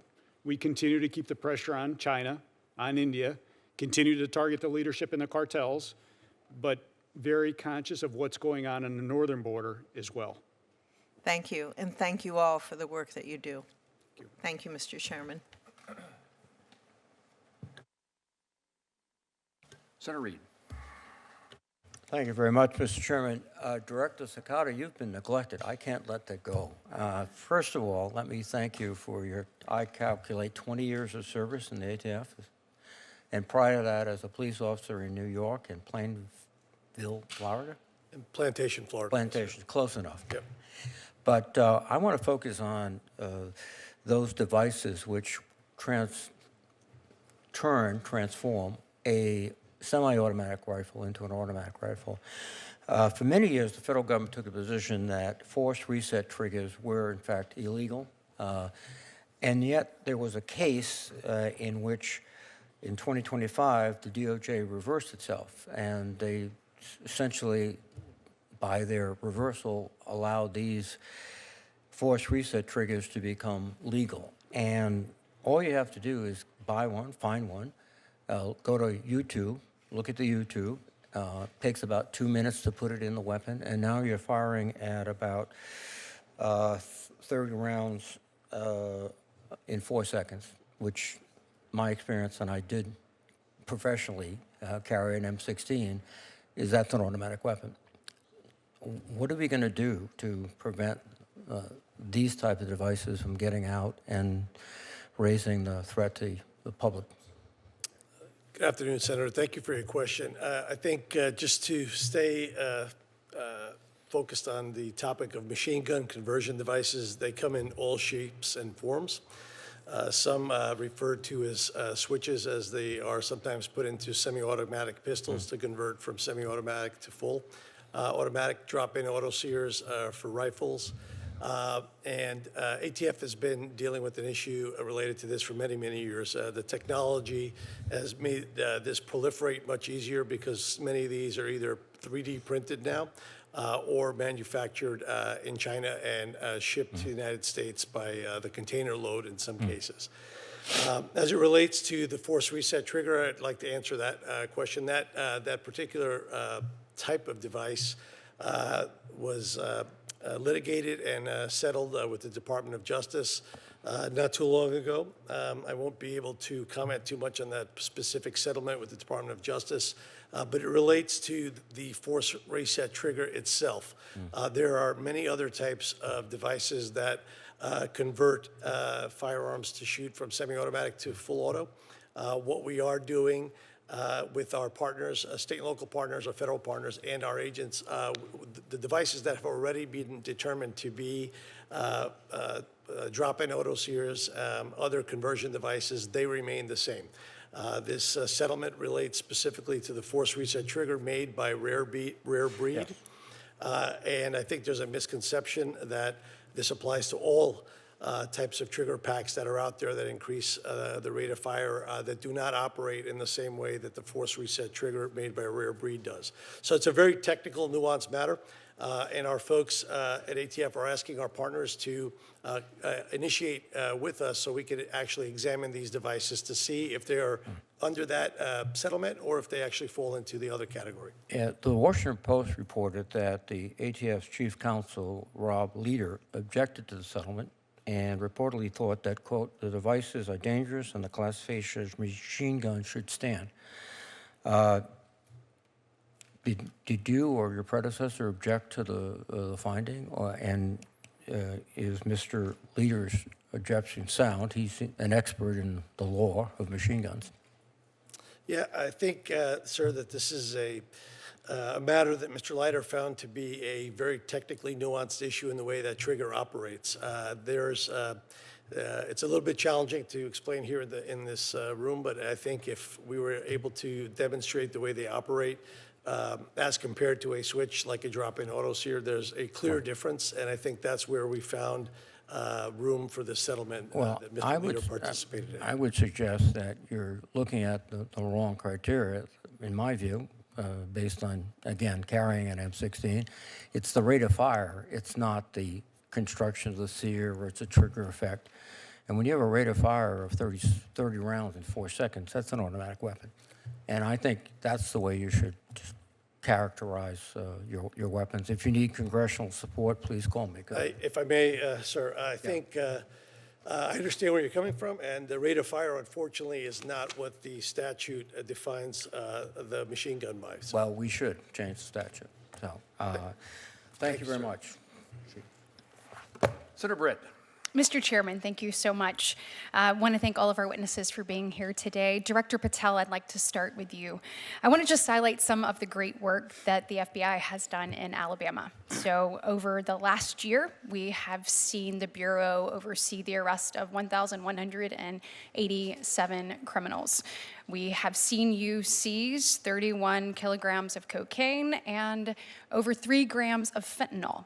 If you look over just the last 4 months alone, you have arrested 152 criminals, 15 of which have crimes related to human trafficking or crimes against children. And that includes a 2-week operation, Operation Southern Star in Montgomery, Alabama, which was an interagency operation where I believe you had 63 arrests, 52 guns recovered, and 40 drug seizures. As a resident of Montgomery, and as someone who is raising her children there, I want to say thank you.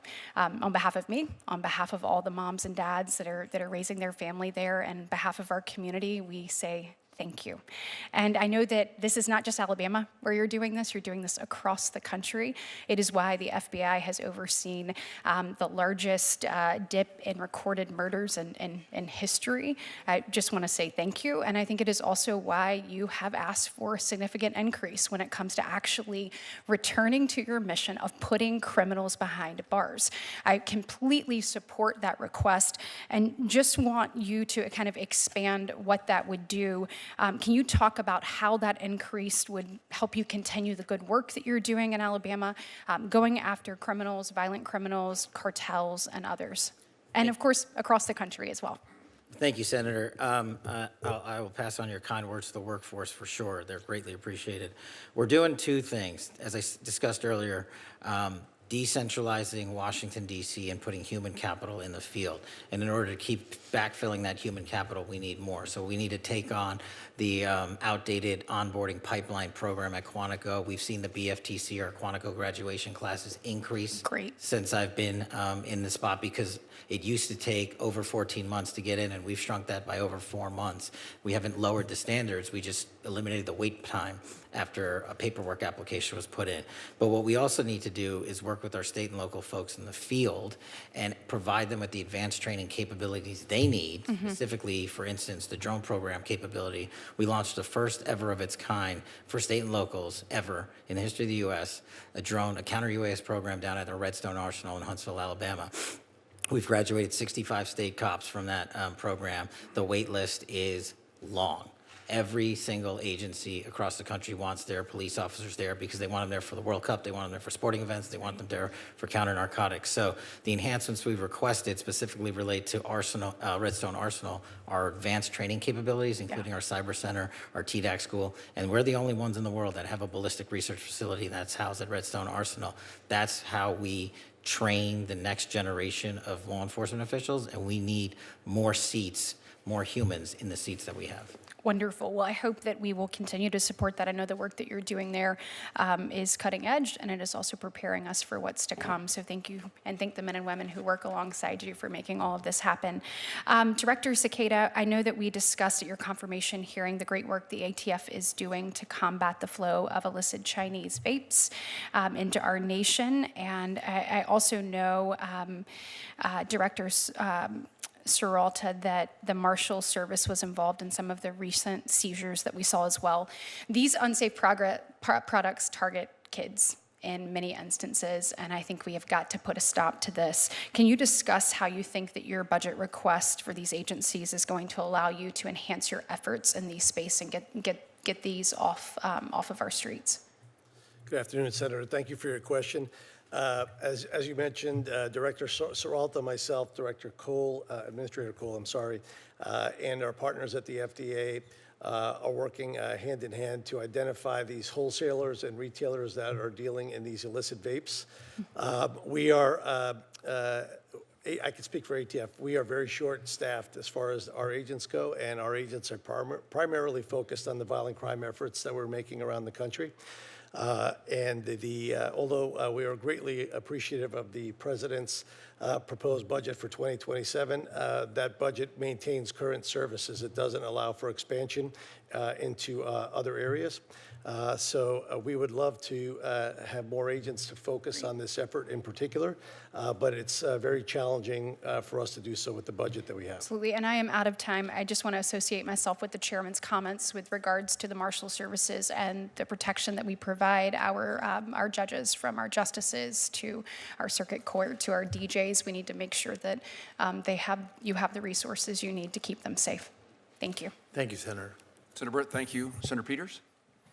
Thank you, Mr. Chairman, and to our witnesses here today, thank you. Thank you to each of you for the work that you do every day, especially during National Police Week, as we all gather here. So again, thank you.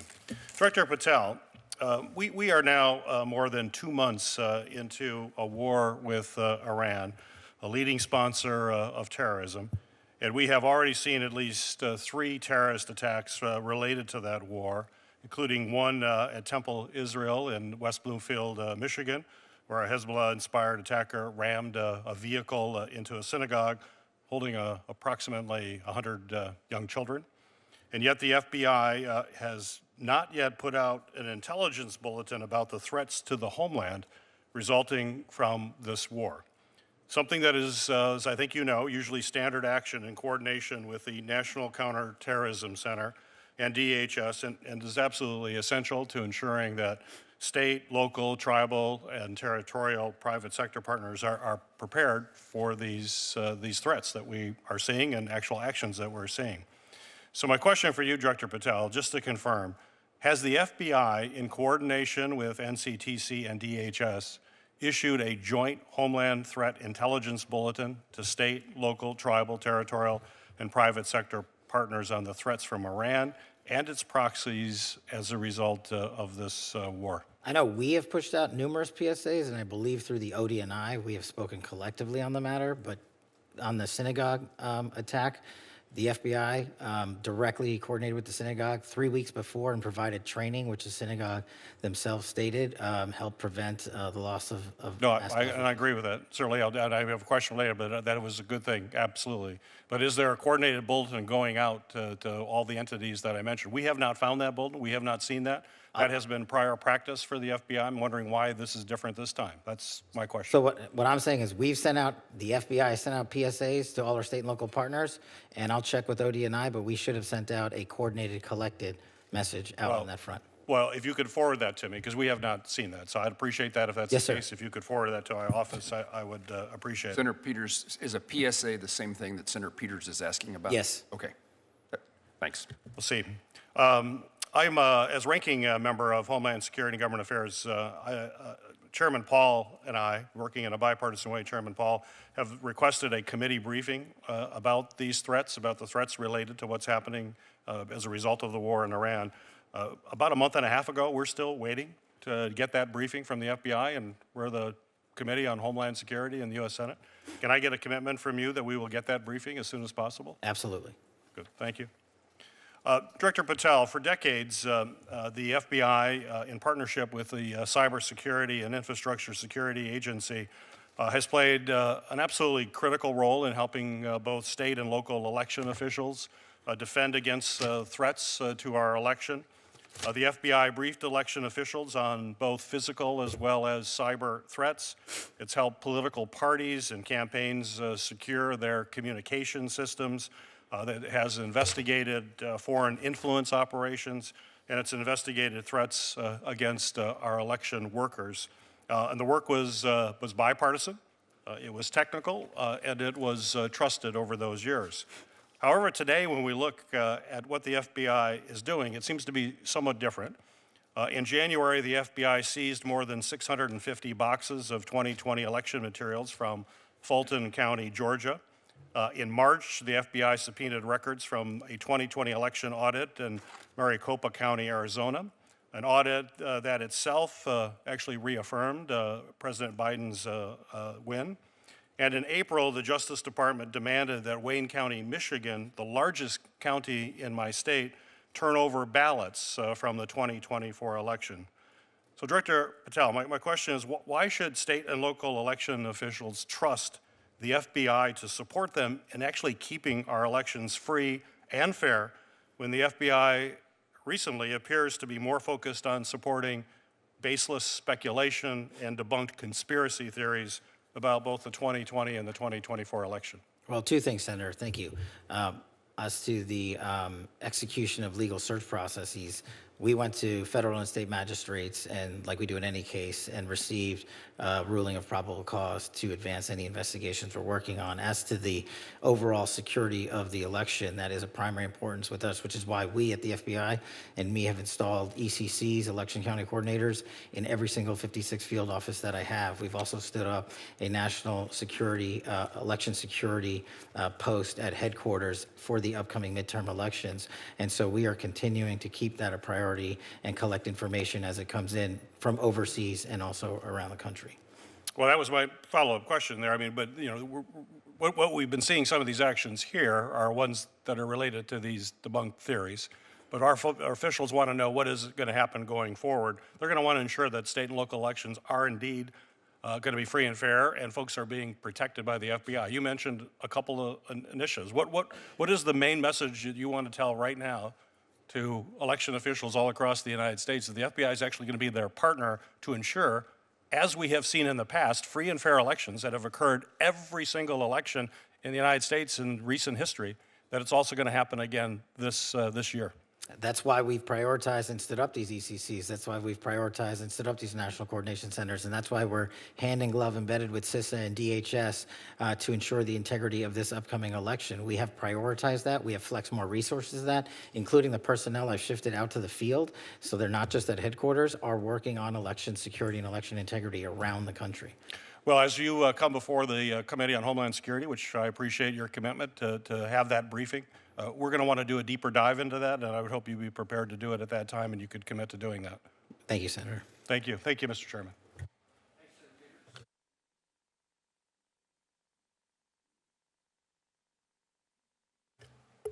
Thank you, Mr. Chairman. Thank you, directors, all of you, for your good work. I'm sure you have figured out by now that you're not going to be able to make some people in Washington, D.C. happy. I regret that. One of my colleagues talked, Director Patel, about you traveling too much. Is it important that you go out there and travel and talk to our line agents and try to maintain morale? That's one of the most important parts of the job. And if I can, when it comes to travel, I've actually traveled 1/3 less for personal holidays than my prior two predecessors combined, and I've taken half as many days off as my prior predecessors combined. Have you ever seen United States senators travel, including overseas? Frequently. You've seen that? Yeah. Yes, sir. I want to ask you and Director Cole.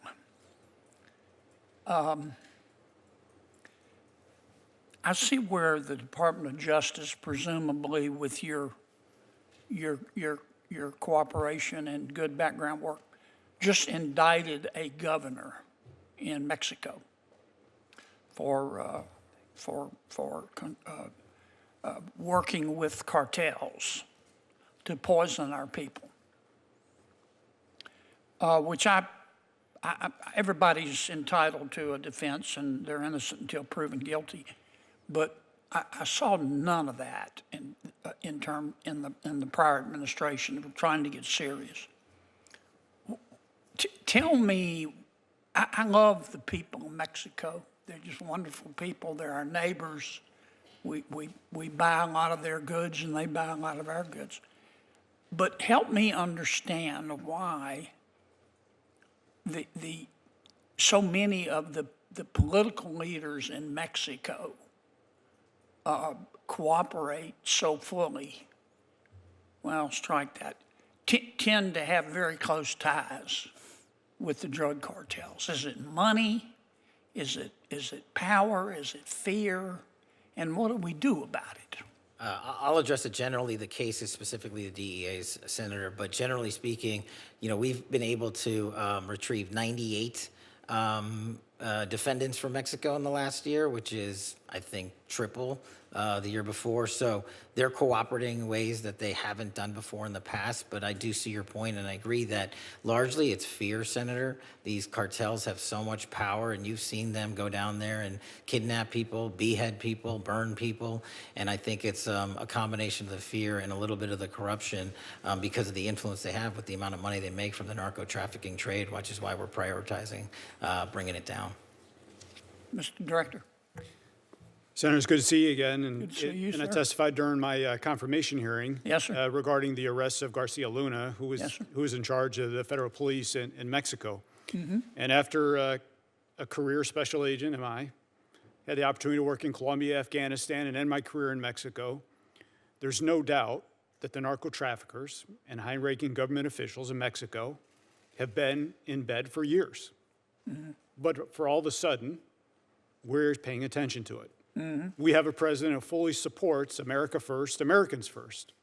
They are just as much responsible for the death and destruction of record amounts of Americans by cooperating, by conspiring, by helping, producing this poison to come across the border and come into our country. And Senator, I can assure you, this is just the start of about what's to come in Mexico. Good. I think it's important, and I don't want to paint with too broad of a brush, but I think it's important that we keep the pressure on. And I appreciate the good work that both of your agencies have done and that the president has done.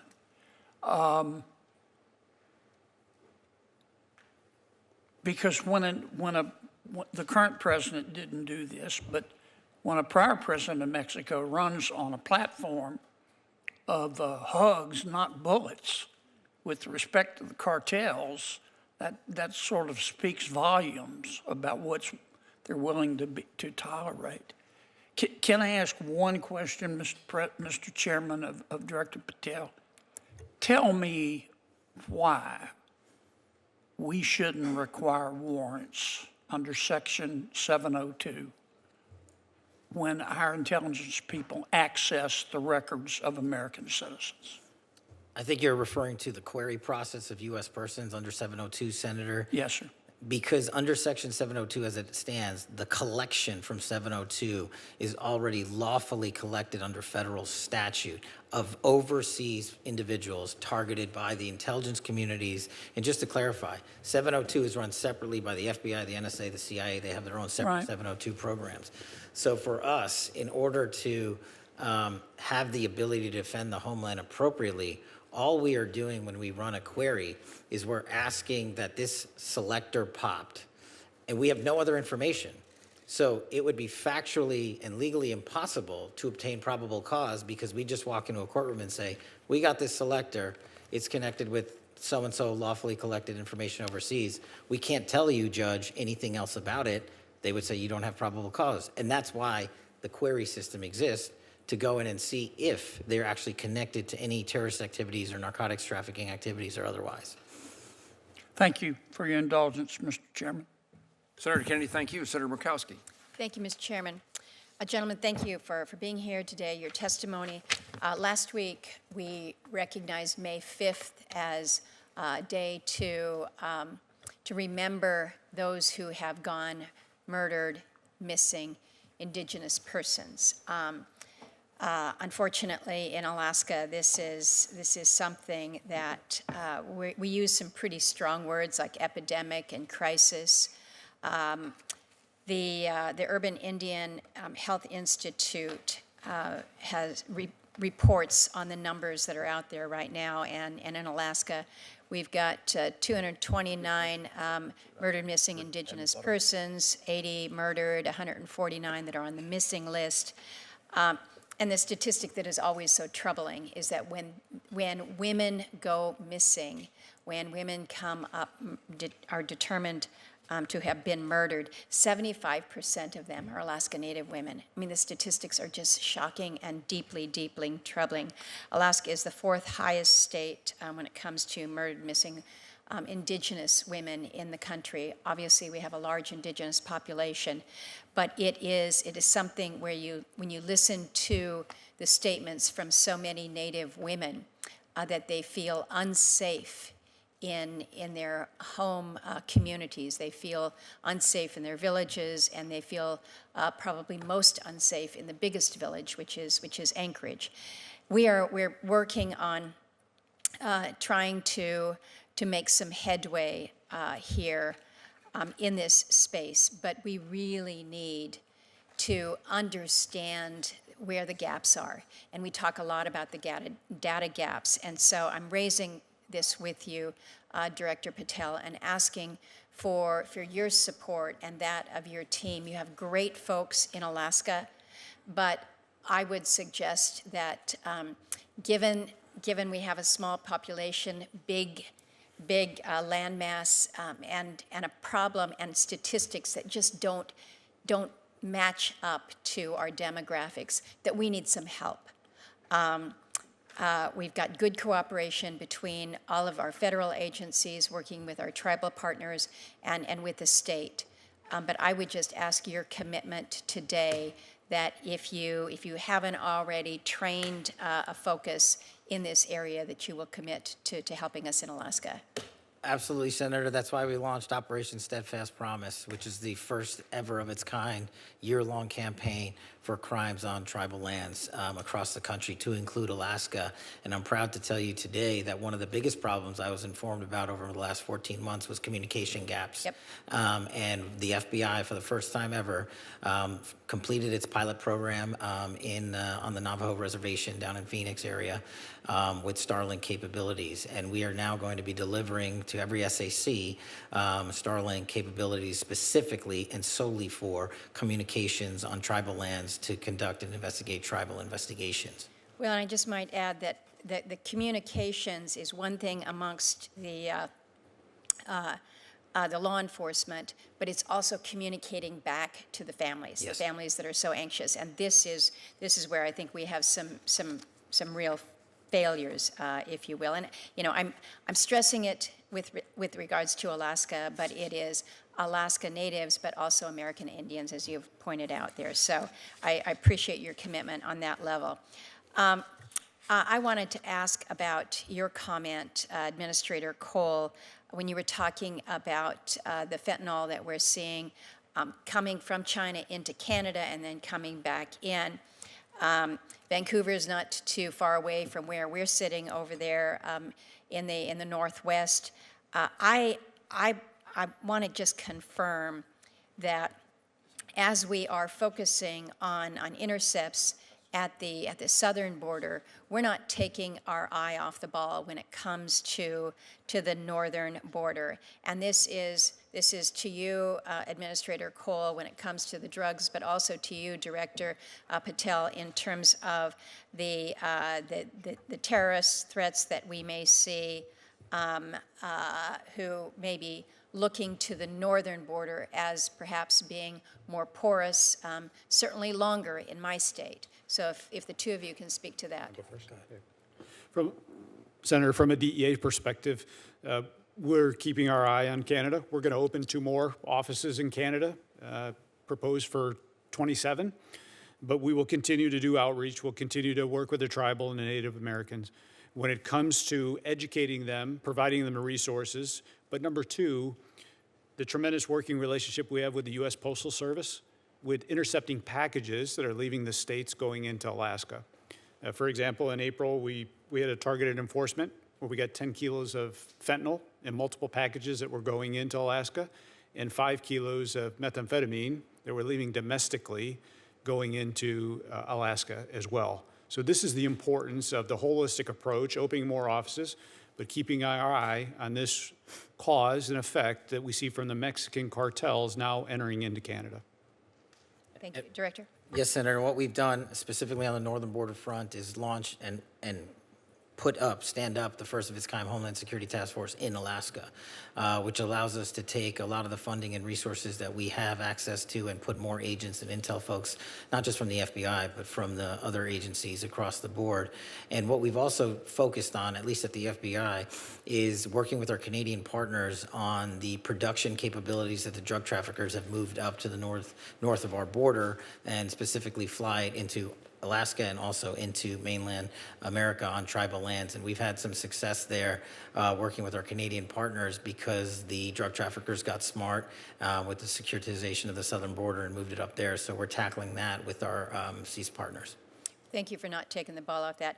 I have a question for Director Serralta regarding the federal detention facility in Alaska. We do not have a federal detention facility in our state, so all federal inmates either have to be housed at a state prison, or more often they're just sent out of state. And it is at considerable cost to our U.S. Marshals to transport these federal inmates. We have asked for a feasibility study to determine whether it's now time to do that. The last time that this was reviewed was over 20 years ago at Senator Stevens' request. I've got report language in a past appropriations bill about a new study, but quite honestly, the response that we received from the department has been pretty lacking in detail, and so I would ask you, Director, if you'd be willing to take a look at this and have a conversation with us about the need in the state of Alaska. Senator, thank you for your question. The answer to your question is yes. I'm willing to look at anything that will facilitate the processing of prisoners in a safe manner. However, I have to notate that we use about 80% of our jails are state and locals. That's throughout the nation, so it's not uncommon. However, there is perhaps a Bureau of Prison prison project that may work well in Alaska, but I would have to see what. I'd look forward to a conversation with you about it. We unfortunately don't have anything that comes cheap when it comes to taking care of our federal inmates, whether it's on the state side or shipping them out. And so it is a cost matter, but it also is a great burden on our U.S. Marshals. It and sure I is. appreciate the good Thank work you. that you do. Thank you, Mr. Chairman. Thank you. Thank you, Senator Murkowski. Senator Van Hollen and I are going to just have a couple of wrap-up questions, and then we'll conclude the hearing, and I'll turn to Senator Van Hollen. Thank you, Mr. Chairman. So, Director Patel, I've been listening carefully to your responses to some of my colleagues, and I want to start with a question that Senator Coons asked you that relates to this article where the headline is Kash Patel's latest firings ousted agents with expertise in Iran. The article says that these individuals were fired for their role in the classified documents investigations of Donald Trump. First of all, is that true? The article, just like all the other articles you cited, is false, and there's ongoing litigation, so I can't address it. Okay. You did answer Senator Coons, and I understood your answer to be that the people that were fired, that none of them were part of the group that had Iran expertise. Is that your answer? No, he asked if they were Iran experts. I said they were not. Were the group fired? Did it include people who were Iran experts? No. Did it include people who were involved in counter-espionage activities with respect to Iran? I don't have the list in front of me. So you don't know whether or not you fired people with counter-espionage experience with respect to Iran. You don't know the answer to that question. I terminated anyone and everyone that weaponized law enforcement. I see. So it was related, obviously, to the classified documents case. So That's not what I said. Well, Director Patel, I understood you to say in response to Senator Murray that you've not redirected FBI resources toward the immigration enforcement effort. That's not what I said. Okay. Have you redirected resources away from your core FBI responsibilities toward the mass deportation effort? No one at the FBI has been permanently reassigned on the immigration front, and when we pull the numbers, the FBI's overall operational field expenditures surged periodically for immigration enforcement activities, including the arrest of 2,000 people with direct ties to foreign terrorist organizations, was 2.4%. So, okay, so the key word there, I guess, was permanently. You have not permanently reassigned. Is that what you reassigned temporarily? Surges, yes, sir. Okay. Have you had a chance to listen to or read about Brian Driscoll's statements about what you said to him and the reasons for his firing? No, I have not, sir. So let me just say this, Mr. Director. In your response to me earlier, where you had a little bit of a blow-up, you made a couple provably false statements. So did you. No, Mr. Director, I was reading about and asking you to respond to allegations that are made. In fact, I was giving you an opportunity to do that, and you took that opportunity. But in the process, you made these provably false statements that I know are sort of like urban legend in right-wing media about margaritas in El Salvador, which is provably false. And so coming from the mouth of an FBI director to make provably false statements in a hearing like this is extremely troubling. And it leads me to ask whether or not the other things you've been saying are false statements. And so because that's a provably false statement. You made a couple others that are provably false. And this is from the mouth of the FBI director. The only one that made false statements is you. My final question to you, Mr. Director, is do you know that it is a crime to lie to Congress? Do you know that? That's my last question. I have not lied to Congress. I didn't ask you The one that. that lied to Congress is you. Do you?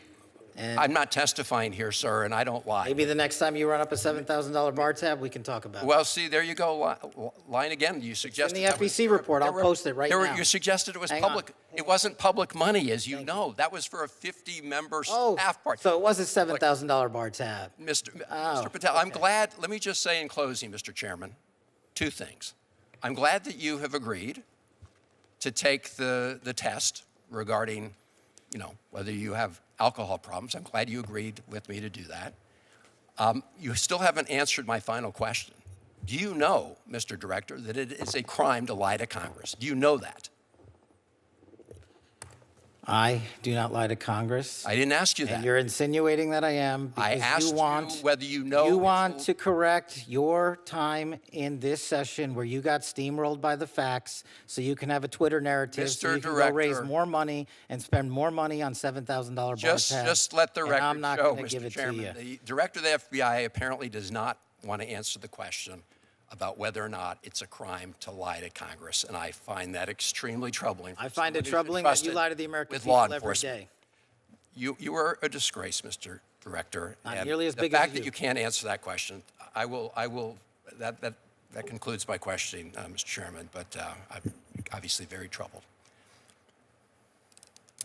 A question for the Director of ATF. Director Sakata, I want to talk just a minute about NIBIN. I don't need to explain to you what NIBIN is, but it is a very useful tool in involving violent crimes and illegal firearms. While I strongly support the Second Amendment and the right of law-abiding citizens to own guns and carry guns, I also believe that the responsibility we have with law enforcement is to make certain you have the tools to target violent criminals who use firearms to terrorize communities. Your budget requests a program increase of $7.8 million to support NIBIN. I wanted to give you the opportunity for me to hear the reason for that increase and how that tool will be helpful to law enforcement officials in my home state of Kansas. Good afternoon, Senator. Thank you again for your question and your support of ATF, in particular with the crime gun intelligence services that we provide to our state and local partners. NIBIN is one of the three legs to the stool of crime gun intelligence and probably one of the most important. Our correlation review specialists are housed in two facilities, one in Huntsville, Alabama, and one in Wichita. They review approximately 3,000 images per day that are received from our state and local partners. Those images are fired cartridge casings that are recovered in crime scenes from across the country.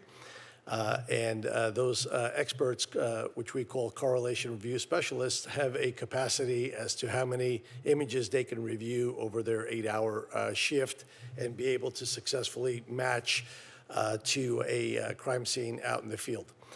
We currently run 2 shifts, about 16 hours a day, in both of those facilities, and we service approximately 12,000 police departments around the country.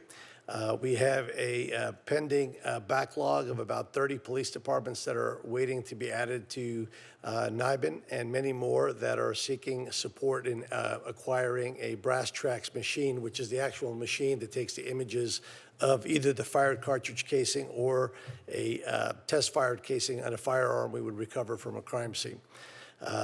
The capacity is pretty much capped right now. And we have a number of issues we're dealing with. In 2027, about 226 brass tracks machines go end of life around the country for our state and local partners.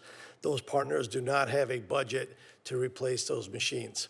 which would mean that the critical services we provide and the way those departments are interdependent on one another to share that intelligence, because often shooters come to one city, commit a shooting with their firearm, but live in another city and use those firearms in those other cities. We actually develop quite often the leads from the adjoining city. So it's critical for us to have the money to keep on modernizing the system and to be able to take on the additional capacity that our state and local partners require ATF to be able to handle as we continue to tackle this problem of violent crime attributed to violent felons around the country. And that's the purpose of the $7-point-something million. A portion of it, yes, sir. Okay. And it used to be, let me understand about this. Do you provide the necessary device for local law enforcement to make that finding that they then forward to the NIBIN Center? So that the device is called the brass tracks machine. The brass tracks machine? Yes, sir. And do you provide that to local law enforcement? We in the past have purchased it for the local police department at a cost of approximately $300,000 per machine, $200,000 for the machine plus about $100,000 for 5 years of service. And the widespread use of that machine is hugely important to the success of the overall mission of identifying and correlating. That's correct. If you don't have the ability to input the information, then the system is less valuable. That's correct. It's if I was to compare it to AFIS on the fingerprint side, the more fingerprints you have in the system, the more likely you will come back with a successful match. Director Patel, let me ask you about what should I be worrying about? Kansas City is one of the host cities for the World Cup, a significant presence, and we've had, with your help, we've had a hearing in this subcommittee along with the Senator Britt's subcommittee on Homeland Security, looking at the security issues for places across the country associated with the World Cup. I wasn't able to ask you this question at the time, but just what are your worries and what should I be worrying about in trying to help Kansas City and other communities have the necessary safety and security for the people who attend? For Kansas City, for any host cities, for any base camp cities, it's the same message. Our best partners are our state and local partners, and are providing the training that we do for our counter-UAS program to our host cities and our base camp cities is critical to that, but also deploying during the World Cup events to all the major cities across the country, including our SABTs, our bomb technicians, and our evidence response techs. We are prepared and already put out a program to surge to those cities ahead of time and during the World Cup staging events. We've also completed or will complete 300,000 background checks for individuals coming associated with the FIFA World Cup. So we run them against our background holdings along with the other federal law enforcement partners agencies, and then we push that back out to the field. But the best thing that the communities can do, because the communities are the best partners for the FBI, is the communities and the state and locals online can help us monitor, can help send tips to the FBI, can do it at NTOC, can do it at CGIS because of the AI capabilities that we've implemented there. And we're allowed to triage that data near live time and send it back to the community and the state and local and say, hey, this individual's a threat, or this individual's talking to someone that's a threat. It's the biggest ask I have of the United States during the World Cup or any major sporting event. We had the Olympics in Milan, we had two F1 races, the Super Bowl, and the Club World Cup last summer, and we had zero major security incidents. We've learned from each and every one of those with our international partners and our state and federal partners, and we're well prepared for the upcoming World Cup across America, which is going to have 3 million people come visit, both Canada and America and also Mexico. But the state and locals focusing on online threats for me and providing that information would be critical. And that's a capability of sharing that information that they wouldn't have had in the absence of the attention that's being provided now due to the World Cup. Absolutely, and also data on the sidelines, as I said earlier, might as well not be collected. So that's why we took the AI tools for the first time ever and applied them against triaging that data that comes in on the NTOC, our tip lines, and in our criminal justice information systems. We're able to go through all of that, including foreign language, and triage that, and foreign social media posts, and triage that. And we did so in North Carolina, just to give you one example, and prevented a school shooting. If we had just left it to human capital, we would have missed it. Got it. Administrator Cole, I've had the opportunity to see DEA Air Wings, the aviation department, in a couple of locations across the country. I wanted to give you a moment to speak toward the current state of the DEA's aviation fleet, modernization or recapitalization needs the agency is facing. We've tried to pay some attention toward recapitalizing the DEA and other law enforcement agencies' air fleet, but I can't imagine that we're any place close to where it ought to be. No, sir, we aren't, but thank you for your continued support of DEA Aviation. We recently sold one of our Challenger jets, and we're going to use those proceeds back to buy another King Air. The King Air is the workhorse of our agency, not only domestically but internationally. It's been our workhorse in Colombia and soon to be going back to Mexico. So it's much needed. We will continue to streamline our efforts, continue to enforce the importance of aviation, especially with surveillance. But it's a force protector for our men and women that are on the ground every single day as well. So thank you for your support. And how does the budget request address that issue of recapitalization? The budget address will help with the purchase of the new aircraft, but it'll also allow us to ensure that our aviation fleet is always modern, safe, and very efficient. Let me turn again to you, though, Administrator Cole. Southwest Kansas sits in a major trafficking corridor, face, in my view, unique challenges tied to narcotics trafficking, specifically the movement of fentanyl and methamphetamine. This is the second time I haven't been able to say words. Methamphetamine. Methamphetamines, thank Yes, sir. you. Through rural communities that do not have the same local law enforcement resources as large cities do. The DEA has been willing to establish a position in Garden City, and I appreciate that. Would you speak to what additional steps the DEA is taking to incentivize agents to locate in a place like Garden City, which to me is a very fine place, but is rural, and it's considered a small town by many, but one of the largest that I represent. And tell me about what you need in regard to incentives for relocation or otherwise. Well, thank you for that. And as a career special agent, my first assignment was McAlester, Oklahoma. 3 agents for 30 counties. So I know the importance of making sure that DEA is present in those rural counties. I'm committed to staffing the Garden City office.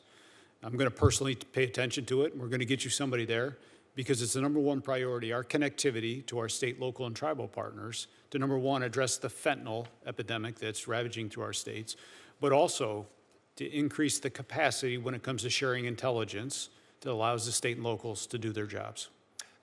Do you have incentive capability to incent someone to locate in a particular location, large sir. or small? Yes, sir, we do. Director Patel, I want to ask you to speak about the current threat environment in regard to religious and specifically Jewish communities in the United States. The status of the October 7th task force and what steps the FBI is taking to coordinate with local law enforcement in regard to religious institutions. So we have focused heavily on those religious motivated acts of violence. And the October 7th task force, actually, I'm glad you bring it up, was the first model on the counterterrorism front that we utilized AI on our collection. And it gave us numerous leads, including the ability to stop and thwart attacks. We stopped 4 attacks during the holidays in just December alone. Unfortunately, the reality that the Jewish population faces is that 60% of the FBI's cases that are based in hatred or ideology are targeted against the Jewish community. And so what we're doing to countermand that front is a couple of things. One, get out as much information as we can to the American public to show that these investigations lead directly to ties based in ideology, in anti-Semitic values. And we're trying to educate the American public and the world that this is a very real threat here. Targeted behind the Jewish community are, of course, a good amount of Catholic and Christian hate-based ideology and crimes. And so what we've done across the enterprise is we've shifted the resources from DC, put them out into the field to specifically go out into the field and dismantle not just the networks on the ground, but also reverse engineer who these people know, who paid them, how they got there, where online they are communicating, because that's the biggest incubator for this hatred and ideology. And what we're trying to do with our SACs in the field is have engagements like we did with the synagogue in Michigan and elsewhere ahead of time and train the local communities based on the fact-based investigations we're conducting across the country so they can prevent, like they did in Michigan, a mass attack. Senator Peters' question and your response in particular caught my attention, which suggested that there was knowledge and information in advance, and so there was capabilities of prevention or reduction in the outcome, the nature of the outcome. And is that unusual? Are you able to see? You able to see through your work that something is about to happen, as compared to respond to something that did happen? That's correct, sir, and it's also just proactive. Because of the investigations we've undertaken in hate-based ideology, we're able to go out ahead of time to synagogues like in Michigan. So we didn't have a direct threat reporting related to that individual conducting that threat, but we knew other individuals and synagogues in the area would be targeted. So we went there and instructed them on how to secure the facility should they undergo an attack. And the individuals that worked there immediately called the FBI, and they said, our training pursuant to you, the Bureau, led to us being able to save lives on that day, and we're doing that around the country. It's a really rewarding circumstance to the FBI. It's pleasing to me. Director Seralto, U.S. Marshals have had success in regional fugitive task force models across the country. There's been conversations in the past about expanding or strengthening that regional task force capabilities in the Midwest part of the country. Is there a possibility of bringing an expanded regional fugitive task force presence to the Midwest? Is that still part of conversations at the U.S. Marshals Service? Thank you for your question, Senator. So the President's budget request expands the regional fugitive task forces and the district task forces with operational administrative personnel dedicated to the fugitive apprehension missions. Also includes expansion of our tactical canine to provide each RFTF with a full-time canine support, extremely important.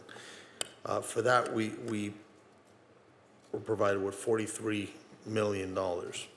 However, the program increases is for 107 positions. Our goal is to cover the country from coast to coast with RFTFs.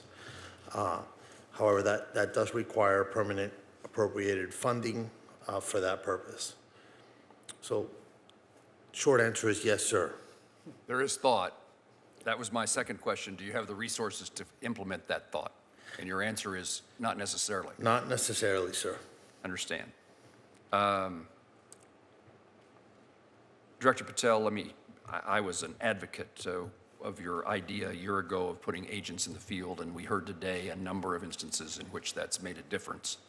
And I assume that is a success and is the intention for the FBI to continue in that fashion. Yes, sir. We're going to continue that way. The hiring capabilities, do you all have positions that are empty, are vacant and need to be filled? Is that true across the board? Yes, sir. Yes, sir. And the reason those positions are open is what? Is there a common denominator among the agencies? Someone could say what their problem is, and I'll see if everybody agrees. I could speak for ATF. I think, sir, that for our purposes, we were under hiring freeze in 2025, so we weren't able to start up our hiring machine. We received authorization late in 25 to begin to backfill some of those vacancies. And in addition to that authorization, we've received significant support through some supplemental funding through the HSTF and OB3 to try to backfill agent positions. We are in that process right now. But as I stated, taking a machine from full stop and bringing it into operation takes some time. So we're in that stage right now where the machine is moving forward, and we anticipate being able to backfill those positions with the support that we've received. Anybody need to add anything to Director Cicada's? Senator, I'd like to add to that for the Marshals Service, our HR department actually has a very archaic software program for human resource management. So we're upgrading that system as we speak thanks to the help from DOJ and OMB. And I believe we're going to be able to get over that hurdle. Okay. And Director Patel talked about the training of local law enforcement, the FBI Academy, and its value and the demand for those services. I know the FBI has their own training facility.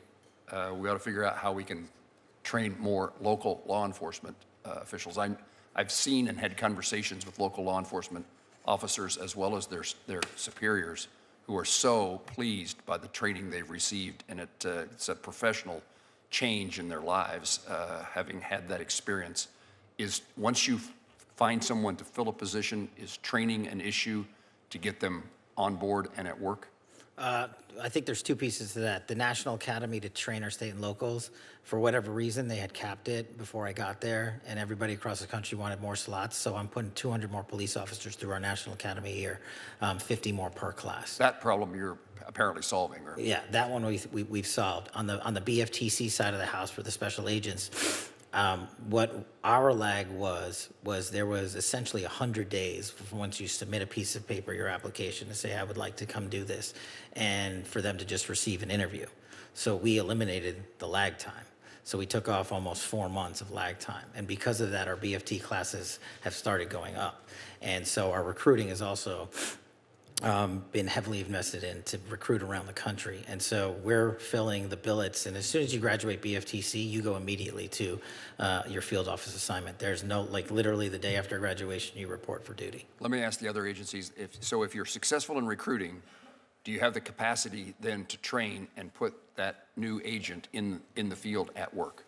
Senator, from DEA perspective, since we're back to global enforcement, we have no shortage of applicants, and we have space. We have our own academy next to the FBI Academy at Quantico. So we've been running significant classes through the academy. Okay. Yes, sir. U.S. Marshals and ATF? From the Marshals Service perspective, we use FLETC. They have accommodated an increase in classes to date, and we have a great working relationship, but would explore other methods if they're available. Okay. And the same for us, sir. We also have our agents go through FLETC, and FLETC has accommodated us by providing double the number of classes that we are normally slated for 27. Thank you. Only other comment I'd make, and then we'll close the hearing, is the Homeland Security task forces that we were accustomed to OCDEF prior to that. Now we have HSTFs. We're working, and if there's ways that we can be of help, maybe that's the way for me to say it. Homeland Security needs to make reimbursements to the various agencies, and so we're working to make sure that that happens in a timely fashion. I would guess DHS, because of a number of reasons, is administrative challenges in the last few months, maybe is slow in accomplishing that, but we recognize the money that needs to be transferred to get to the agencies to participate in the joint efforts. That makes sense. Am I missing something? Okay. Yes, sir. I'm not going to ask that question this time. If there's no further questions, senators may submit additional records for the subcommittee's official hearing record. We request the director and administrator's response within 30 days. Subcommittee stands in recess, subject to call of the chair.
Nice to meet you in person.